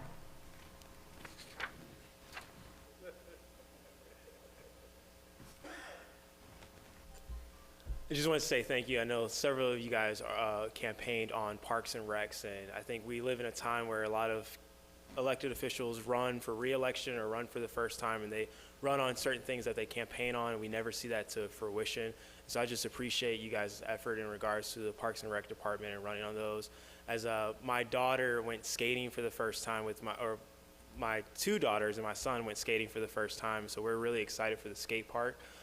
Just the only caveat as we get ready to move into the budget season and other things is it would be great to be able to see more community involvement with that. You know, I heard there was some unveiling about 20 minutes ago with the skate park. I knew nothing about it. Would have loved to be able to be there to put some kind of input. Wiegand Park was talked about a lot at the TIFA meeting, so if you might have missed the TIFA meetings, but Wiegand Park was talked a lot about that.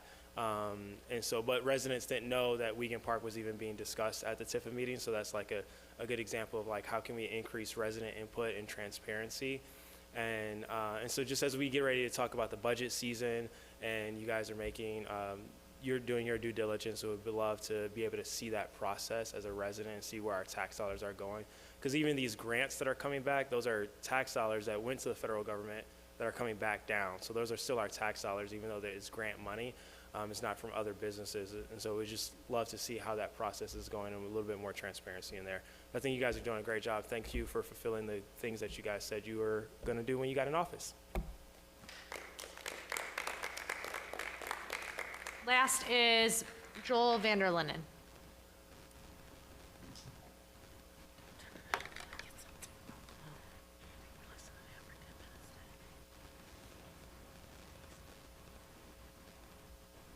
Joel Van Lin, longtime Warren resident.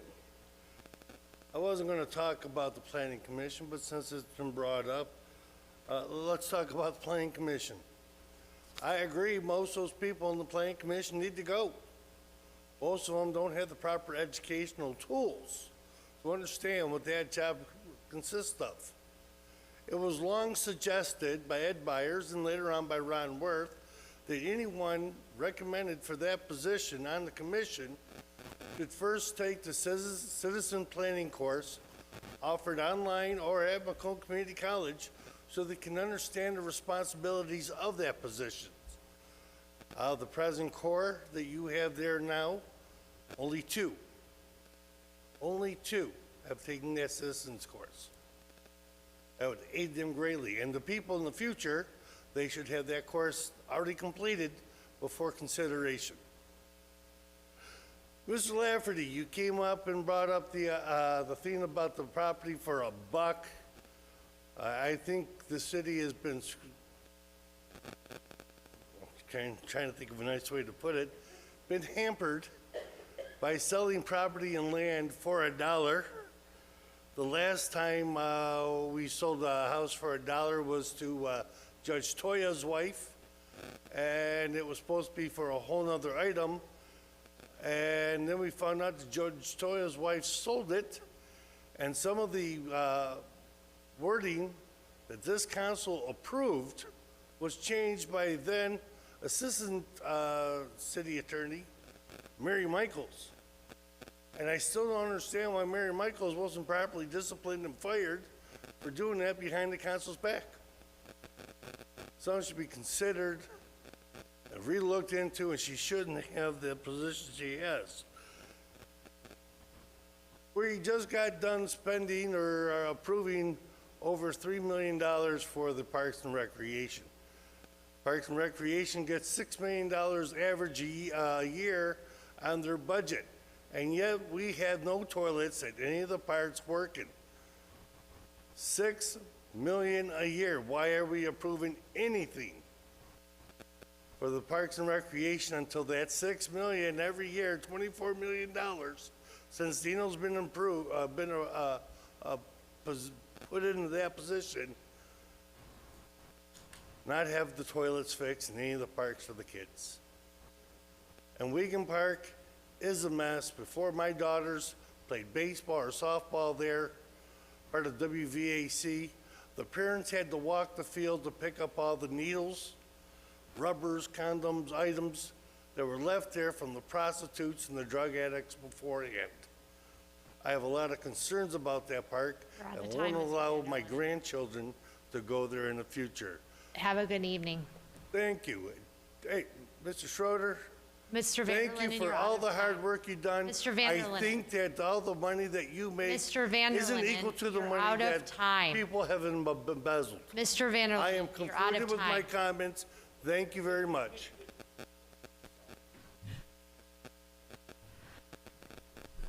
Next item. Next item, council response to audience.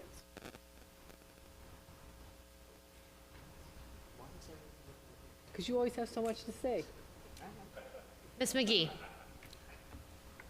Can I call someone up? No.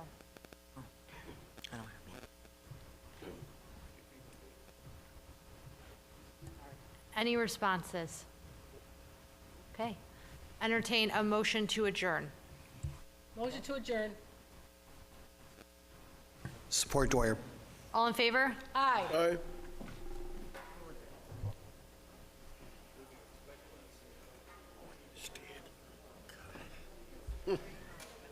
Getting older?